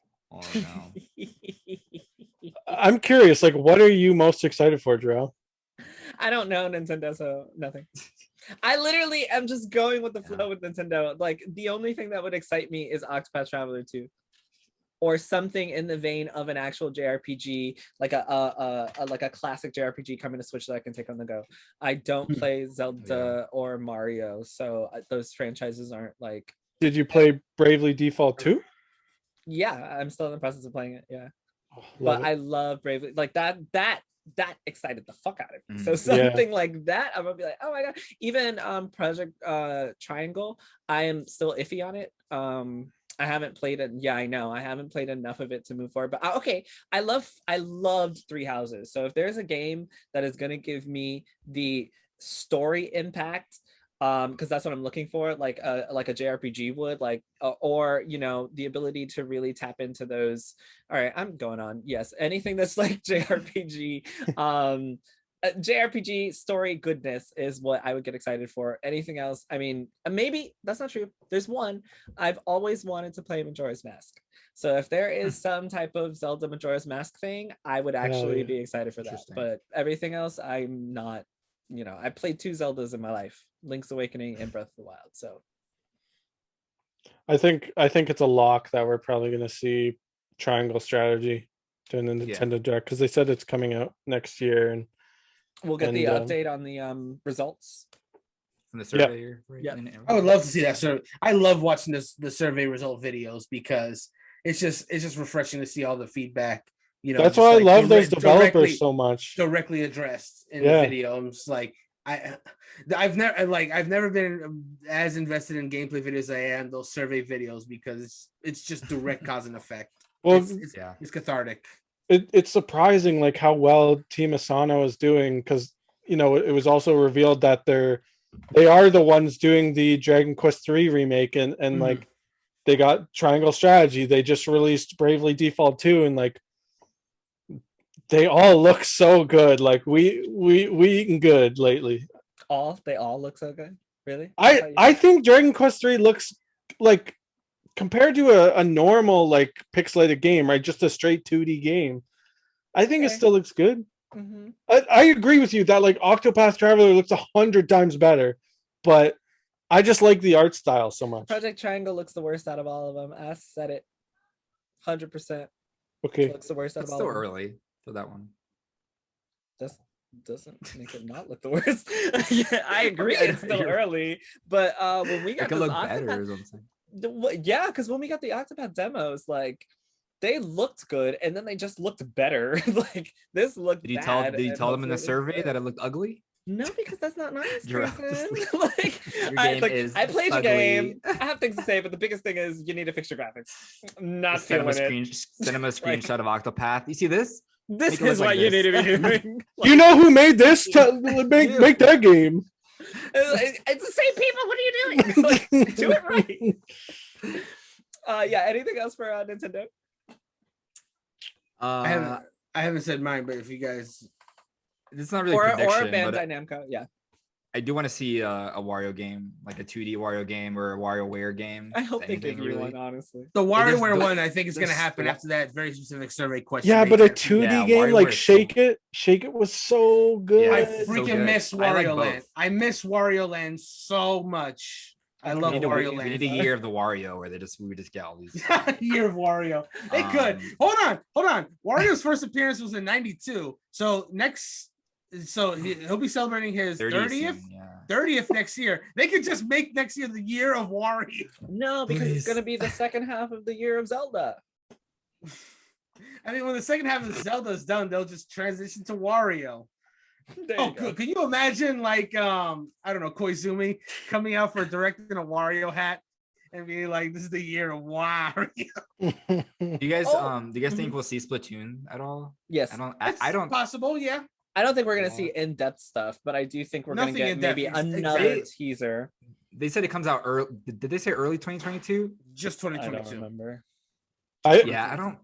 I feel like we'll when- see it in a like a sizzle reel of like stuff to come that they do every Nintendo Direct. You know what I mean? I don't know. Splatoon 3, we're going to Yeah. sizzle reel. Because And I that- think when they talk about Splatoon 3 next, they kind of need to do like a deep dive. sort That's of true. thing. That's Here's true. what's Yeah. changed. Here are the maps. Here's the host. Here's the like what we're gonna do. Yeah, I That retract needs what I kinda just its own said. You're totally presentation. right. Yeah. Yeah, just the type of game it is. I think. I don't know. The only reason that I would say that I do think we're going to see something is because we did just get the news that it's a part of their partnership with the Oh, the esports Play where- Versus thing. Yeah, the Yeah. Play Versus, where now Oh, and the school thing. yeah, like you have kids that can now play Splatoon esports in school with adults who also teach. Like, I think that even if it's just like a little bit of, hey, this is what we're working on, like teaser at the end of a video that's like, hey, we've partnered with them. This is, these are the games that are going forward that you're going to be able to play as esports on Nintendo Switch. But I don't know, because I don't know Nintendo. I'm curious if you guys think we're getting that Donkey Kong game. No, Yeah, we can. I have a really strong. Yeah, we feeling it's gonna can. be shown. Sure. I don't know why, I love but I that feel answer. like they have something. I mean, it's rumored, Jarrell. That's the only reason it was like brought up, because like there's rumors about a 3D Donkey Kong game made by the Odyssey developers. I think that was the rumor that was going on.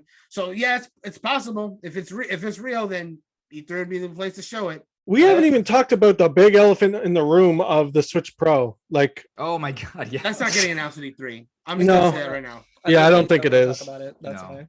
I have no comments on Switch. it's just every E3 year we always get that one really big Nintendo rumor, and like I agree that it feels like it's the Switch Pro and that like we're not getting it, but at the same time like it could be that Donkey Kong game. Like it Are you saying that the Switch Pro rumors are actually Donkey Kong game, or am I just no. Donkey I'm Kong. saying like It's the big rumor could also be that Donkey Kong game. oh, They're okay. gonna show gameplay and they're gonna zoom out and it's gonna be the Switch Pro. We're like, oh shit. Nah, I'm just kidding. Yeah, why does Donkey Kong game look HD as fuck? Oh! His fur is just like glowing in the wind. It's just Harambe. Like it's just a JPEG of Harambe. Wearing a necktie. That's such a troll, man. I don't think they're gonna announce. I don't think they're gonna show the Switch Pro, whatever it is. No. Yeah, I don't think it's time. In all Yet. seriousness, I don't think they will. Not yet. What you mean is past time? It is past time, but they're clearly not ready. So they have how many models of Switch now? 3.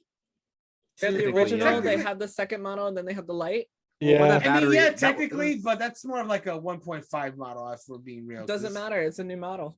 All right, You're kind of right. It's been 4 Incremental years. upgrade. Like at this point, I think it's time, because when you show people games like Pokemon Arceus and then they talk about how bad it looks, or when I talk about the frame rate issues that I have while I'm playing Breath of the Wild 2 that could look so much better, or whatever other game that I've played on Switch that could literally look so much better that pisses me off that it doesn't, it's about damn fucking time.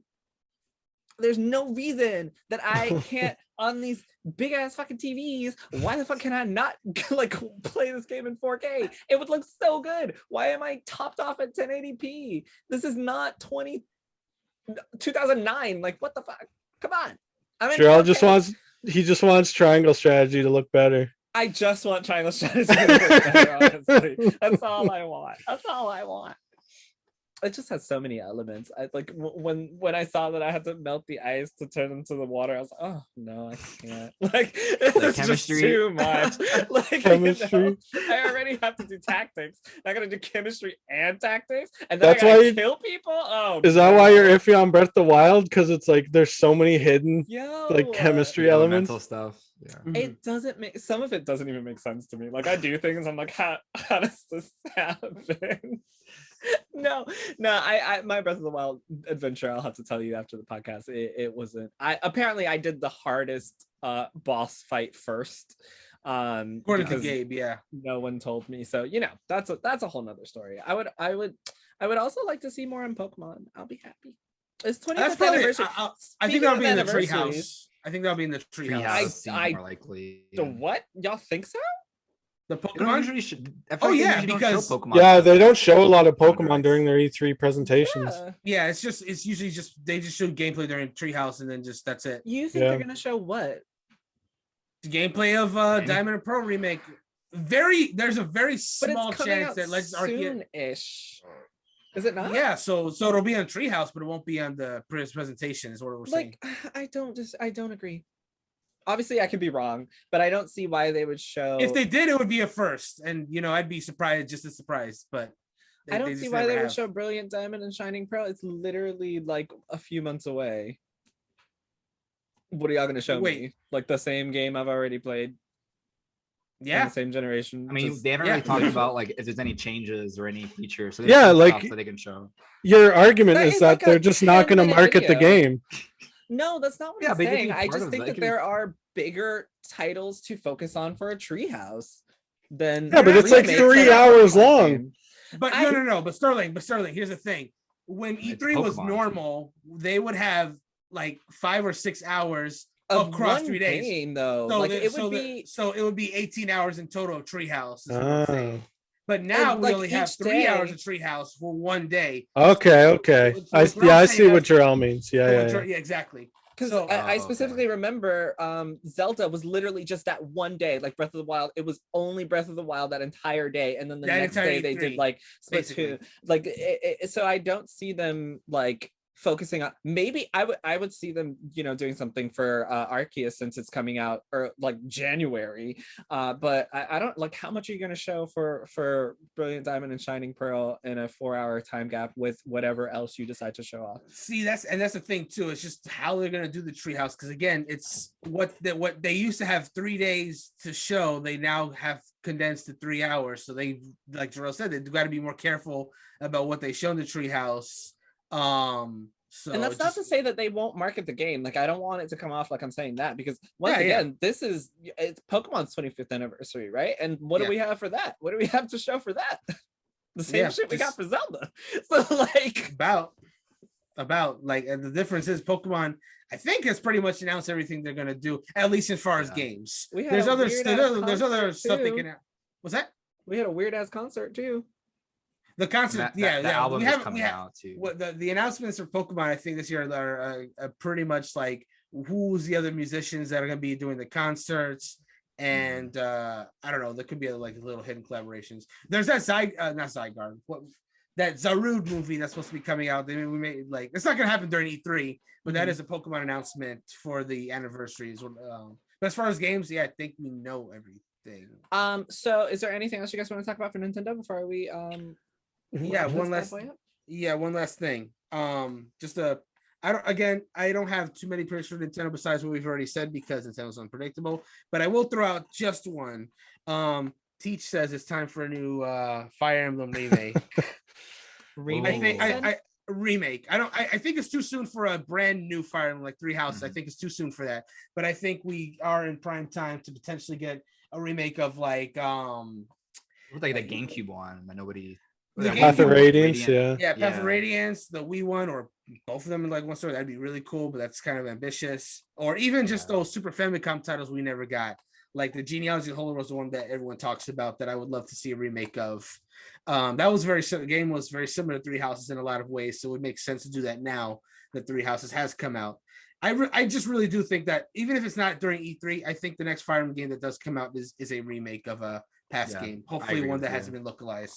For the next mainline game, I would be surprised if they didn't do a direct sequel to Three Houses. Like the That'd format, well, the format of that game is so perfect for it. Like you could just do your current students grow up and then they have kids and they go to the same school. Already did that, Sterling. What do you mean? That's not even my criticism.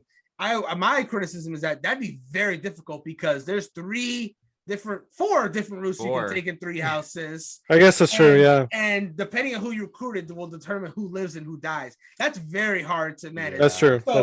So the sequel would either have to like be variable based on your ending choice, or they'd have to pick an ending. And neither of those seem like we all know which ending they would pick because there's only one real ending. And I will not argue about that. No, you're wrong. It's not Golden Deer, but I won't argue with them. I will not argue with you about I was on Golden one. Deer, and I know it's not Golden Deer. Exactly. I'm Golden Deer, and I know it's not Golden Deer. Knows it's not Golden Deer. Everybody knows what it is. I love the Golden Deer. I wish it was, but that's no. No, you know what? Always get left behind. If they do a Fire Emblem, what they need to do is, I was literally just playing Three Houses yesterday, and I was like, wow, this game looks so bad. Like, I don't understand why it was released. Running around through the fucking doors and stuff.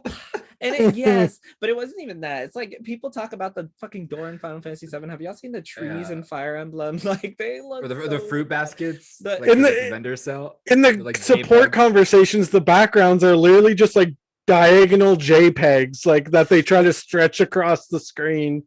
It's really bad. I love the game, so I'm allowed to talk shit. Three Houses is one of my all-time favorite games. Yeah, 100%. It's like in my top 5, but it looks bad. This is why we need to Switch Pro. That's where I was going with this. Yeah. Okay. You're not wrong there. And that drained your battery too. That game would like literally kill my Switch in like an hour. And I'm like, why are you not doing anything? You have a fucking JPEG with 2 characters talking, and my Switch was over here like. So anything from Bandai Namco, or are we good? I'm open to be surprised by Bandai Namco. They have some cool games. Oh, dude, actually, I do have. I don't even know if I even believe this prediction, but I'm gonna say it anyway. I want to see more of that game, Digimon Survive, man. Oh, that is like the most ambitious Digimon game they have ever developed for. It's been in development hell for a minute, which is the only reason why I think it might not be at E3. But man, I want to see more of that game because I'm really intrigued by the premise of that game. The game looks really cool. Yeah, we'll see what happens with that though. All right, this is Bandai Namco. It's like Nino Kuni, I guess. That could have like a third game, right? No, didn't they just do something with it? Like recently? They just released like the remaster and like ports and stuff, I think. No? Yeah, I think so. I didn't know this, but Bandai Namco is the 3rd biggest developer in Japan behind Sony and Nintendo. They're bigger than Square Enix. 3rd, huh? Wow. Yeah, I shit you not. I looked it up today. It's insane. Yeah, I can't even think of like their big. Oh, Scarlet Nexus is them too. That's true. They got Yeah, but that's Nexus. I don't think they're spot. gonna show that. That game, They've it shown that comes out in so a few much, weeks. and we have the demo. Yeah. There's no reason they would show it again. I have Yeah, probably thoughts on not. that demo. Are they good thoughts or bad thoughts? No, I didn't like it. You know No. what? I played it thought for I like would 5 love minutes. it. Same. I thought I would love it, and I was like, not feeling it. This And then I feels played Knockout weird. City. Yeah. I was like, okay, well, Yeah. we're done. Sterling, Square Enix. Mhm. First of all, do you know how much money Square Enix has? Like, that is ridiculous. We talked about it on the podcast. That is like, that is ridiculous. And PlayStation, like Sony, of course Sony's number one. Like, come on. Yeah. Anyway, so last thing I'm going to talk to you guys about, because it is late and we're all tired, and all your beautiful faces, I'm going to miss them. But okay, so it is now June. 6 months of the year have gone by. My question for you guys is, what are the top 5 games of 2021 so far, being halfway through the year? Either answer what are the top 5 games of 2021, or your most anticipated titles to be the best game of 2021. Well, I can definitely say that I've been enjoying Nier Replicant a lot. That's definitely, as far as what I played this year, that's definitely in the top 2021 games. I feel like when I'm done with this may be cheating, but I feel like when I'm done with Integrate, that's gonna be a handy pick for that choice as well. I was actually surprisingly enjoying. I haven't finished it. I got to get back to it, but I was really enjoying Persona 5 Strikers. I want to give that a bit more time. Those are the 3 I got for right now. I need to think of the other 2 if you guys want to go in the meantime. I feel like I already know what Greyson's gonna say for number 1. Okay, so this year has been kind of weird so far for me, where there's been a couple games I've really enjoyed, but there hasn't been anything that's like, oh my god, this is like the best game ever. But yeah, so my favorite has to be like Monster Hunter Rise, probably. That's just the game I put the most hours in. It's just a really good game. I also enjoyed Nier Replicant. And I didn't finish Persona 5 Strikers either, Brandon. And I wouldn't say it's in my top 5. It just, I don't know. I don't know how I feel about that game. That's fair. And yeah, besides that, like Mario 3D World was fun. Cyber Shadow I really liked. Resident Evil Village I really enjoyed. And I'm playing Returnal now, and I just think once I play like Ratchet and Clank and finish Final Fantasy 7, I'll have different thoughts about like my top 5. Like maybe I'll actually have like a top game that's like, oh my god, this is probably my game of the year. But yeah, those games are like my favorites so far. Wait, do you want me to talk about like what I'm looking forward to? Yeah, sure. Okay, so yeah, like No More Heroes 3 comes out in August. Really excited to play that. That could be awesome. I'm very excited for The World Ends With You sequel. Very excited for Pokemon Diamond and Well, I'm not very excited for Pokemon, but I'm gonna play it. I like Diamond and Pearl. Just gonna play it. It's Pokemon. I'm gonna play it. It's Diamond and Pearl. I do like Diamond and Pearl, but it's like I know what I'm going into and know what to expect from that. Very excited for Ace Attorney and Life is Strange. So all these games could kind of, end up being in my top 5 somehow. But yeah, we'll see how they are, because there's a chance that a lot of these games end up being kind of not mediocre, but I might not enjoy them as much as I want to. Like No More, like The World Ends With You. I am excited for that game, but every time I see gameplay, I'm like, oh, I'm not fully like 100% into it yet. So I got to get my hands on that. Same with No More Heroes. I could have different thoughts, but yeah, those are like my games. They're like all Japanese games basically. So yeah. When I said I was a weeb, I was so into The World Ends With You, Neo The World Ends With You, and then I found out it wasn't co-op, and I was like, fuck that. Yeah. Like, Skyward Sword too. I'm gonna play as well. But yeah. That's I'll throw out my last 2. The other 2 that I because I had to double check. I was like, what else can I say? Oh, and there's an obvious one that I can't play. I didn't think of right away. Super Mario 3D World plus Bowser's Fury. We did that full 4-player that was 2021. That was this year, yeah. That was definitely this year. That was February. That's when it came out 4 months ago. We did a full playthrough. It was a lot of fun doing it that way. And the Bowser's Fury mode was really fun too. So I definitely enjoyed that game a lot. And new Pokemon Snap I've been quite enjoying as well. I'd say those would be my top 5. I kind of want to put World's End Club in there, but new Pokemon Snap. And as a top 5 game of 2021, are games that bad this year? Damn. I don't put down new Pokemon Snap, dude. Okay, I have that game sometimes. but what I will say was like I wanted to like there's two games I wanted to sneak into that. One is Mass Effect Trilogy because I was quite enjoying the first Mass Effect when I played on the stream, but I haven't put that much time into it just because I'm still trying to finish Replicant, so I couldn't in good conscience put it now because that could change. And a similar deal with World's End Club, which I ended up buying that full game after playing the demo because I enjoyed it that much. So I feel like when I actually play some more time to World's End Club, it's going to be a top game of this year. But I haven't put much time into it, so I cannot say that yet. As far as games I'm looking forward to, you know, I'm a Pokemon fiend, so, you know, looking forward to the Diamond Pearl remakes, Skyward Sword. Fingers crossed for some more Zelda announcements coming out this year, because I could definitely say I'd be excited for that. Fingers crossed that Final Fantasy 16 stuff happens. That'd be cool. Yeah, I don't know. I guess that's all that comes to my head right now. I'm sure I'm forgetting something. So yeah. But that's it for now. My top 5 would probably be I really just enjoyed Bravely Default 2. It was like everything like was just made for me to enjoy. I love JRPGs obviously, and just like class-based combat and like parties are just I love it so much. My number 2 would probably be Monster Hunter Rise, just because like there's so much content, there's so much fun, there's so much stuff they took from World and improved, and just like traversal and stuff, and getting your friends together every night and like playing is just so cool, and the constant updates and new monsters to fight has just been a joy. My number 3, Resident Evil Village, you know, one of my favorite series. I thought Village was excellent despite it being a bit more actiony. There were still tons of tension, tons of scares. The story I thought was a lot better than 7, even if like 7 was definitely the most terrifying thing ever. But I don't really have that many more games. I'm playing Chivalry 2 right now, and I'm having a lot of fun with that.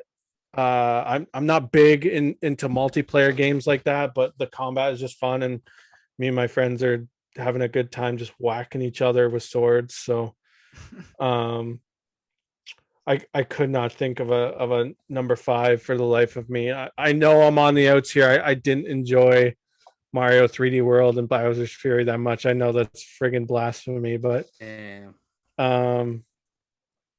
as for most anticipated, probably just Pokemon, if I'm being honest. And it's like I'm not even that anticipated on it. Like, oh my god, I forgot a game that I'm excited for. Kena Bridge of Spirits. Holy that was shit, gonna be on my list. Oh damn, that game's literally on my list. Yeah, that's a big one. Damn. Yeah. I'm sorry, I forgot about that one, but it's gonna be great. I'm sorry, sir. I didn't mean to cut you off. Continue. No, it's all good. I don't have a PS5, so I can't play a lot of like next gen stuff. I think like anyone that knows me, like the goal at the end of the rainbow for me is just triangle strategy. Like I want that game so goddamn bad. But that's next year. So that is next year, yeah. But I'm looking forward to that one as well for sure. Yeah. Let me just say, Brandon, I'm gonna take so sometimes I misspeak. I just feel like I played Pokemon Snap. I really enjoyed the Pokemon interactions. I just feel like that's such a casual game to put on your top 5 list for 2021. Like, I'm not. And it's your list, so I should shut the fuck up about it. That's what I'm gonna say. It's a good game. It's a good game. I was just really surprised that it's in your top 5 out of like everything that you played this year. That's why I was like, what? To be fair, I feel like this year so far, like every year has that 1 or 2 titles where it's like everybody has loved one of them at least. Like I feel like 2021 hasn't really had that yet. Like there hasn't been that huge ass game that everyone can kind of get behind yet. No, I mean I agree. I haven't even played 2021 games, honestly. I'm still playing 2020 games. I'm in love with Yakuza Like a Dragon from 2020. I haven't even Hell yeah 21 stuff. I think Bravely Default 2. I've been trying to finish up the DLC for Breath of the Wild this year. So Bravely Default 2 is definitely my number 1 game for 2020 so far. And that's it. I haven't finished anything else. It's probably going to be Mass Effect. I've really enjoyed what I did play of Mass Effect, so it's probably going to be Mass Effect. It's of course going to be Final Fantasy 7 Intermission Intergrade. That's it. Everything else was just good. I don't think it was great. I'm just looking at all the games that I haven't played yet. Yeah, like there's not a game where we're like, oh my god, this is probably the game of the year kind of thing. Like there's no Yeah. Breath of the Wild that came out, no God of War that came out. A game like that, we haven't had that yet, and we don't really know what's coming out in the fall yet because E3's coming up. So I'm sure we'll have more of like a timeline for things. Yeah, I'm looking forward to Tales of Arise, Life is Strange, Kingdom Bridge of Spirits, Mario Golf. Oh, yeah. Shit, I didn't mention Yeah, that. God, yeah, we're yeah. literally This streaming. month. We're literally doing a launch stream of that. And that's I'm looking forward to It's not like that. 2 weeks. Yeah. And Pokemon. Oh no, that's next year. And then I guess I just see what's next. Give me more JRPGs, people. Are you gonna play Pokemon Diamond and Pearl? No. I don't know why. I didn't play the originals of that, but They're really they're just good don't games. Like I just don't like the art style. That's why I really just don't like the art style. I look at it, I'm like, why?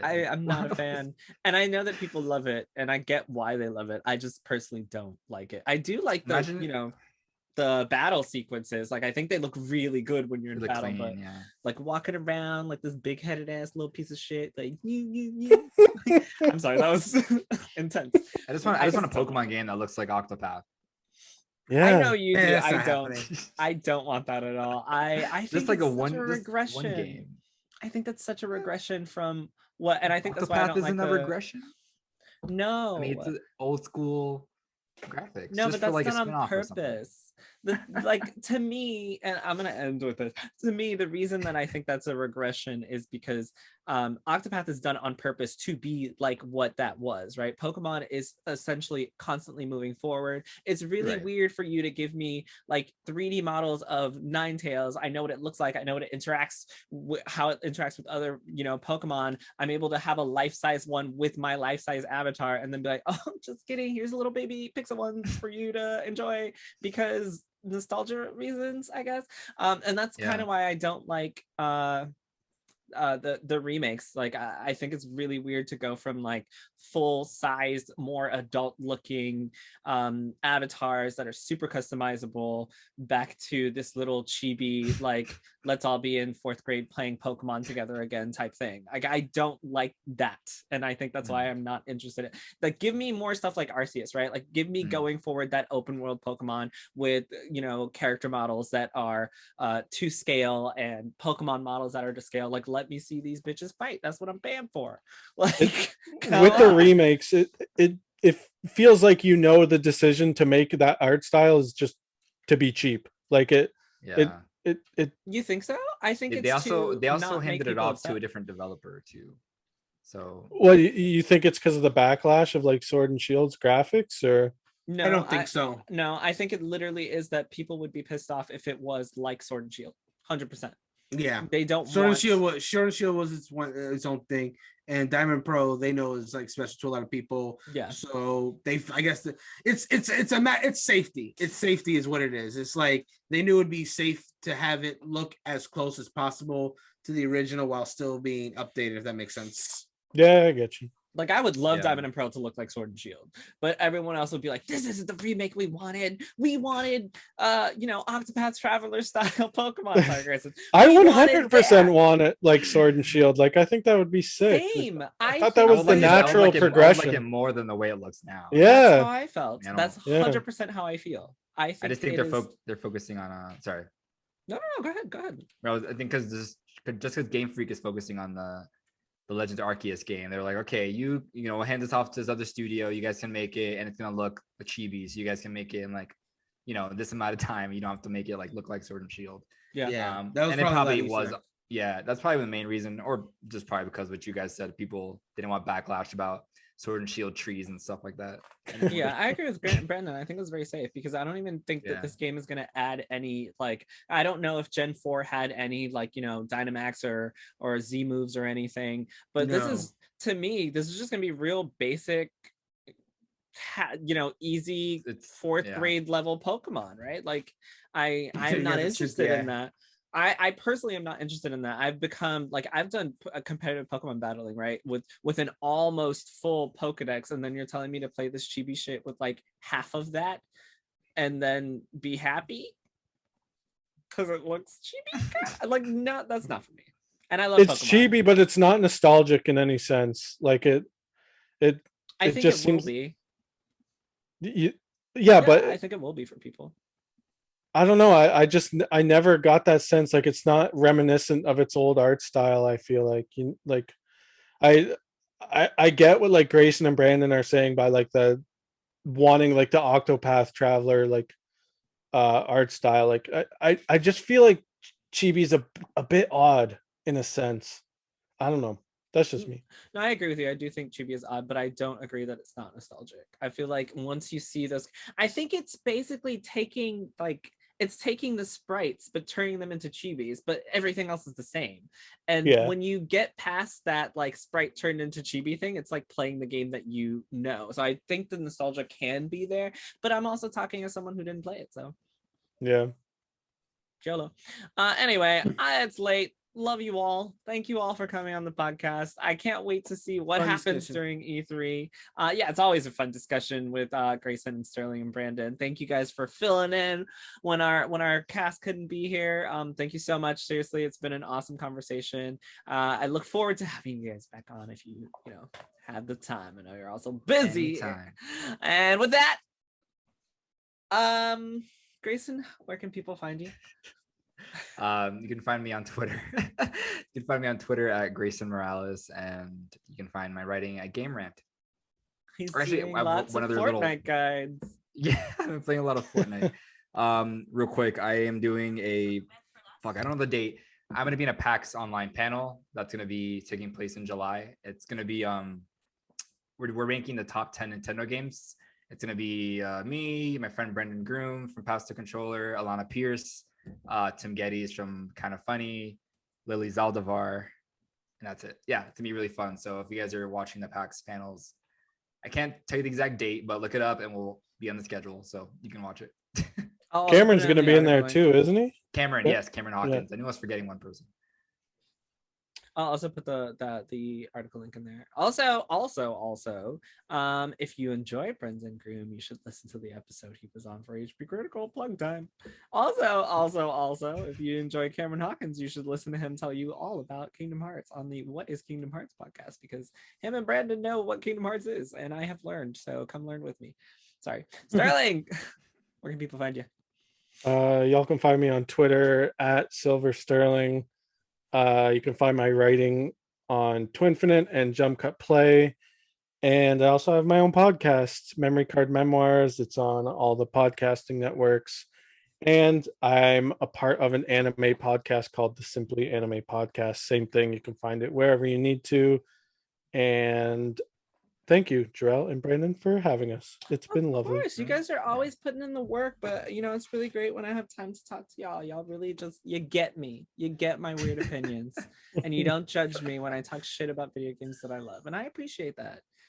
Even if I judge some of your decisions. Sterling. You went for the neck with Brandon and Pokemon Snap, man. You went on attack.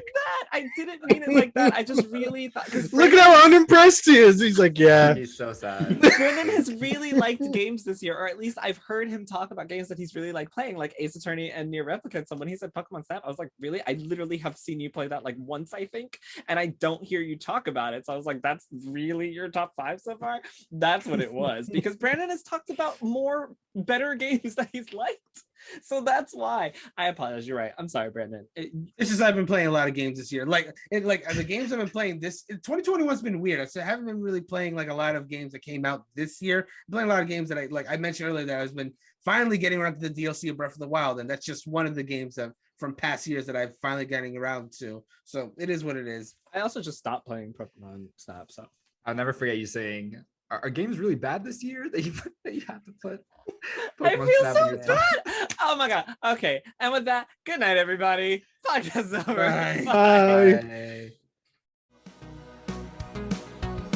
Let's go! HP Critical!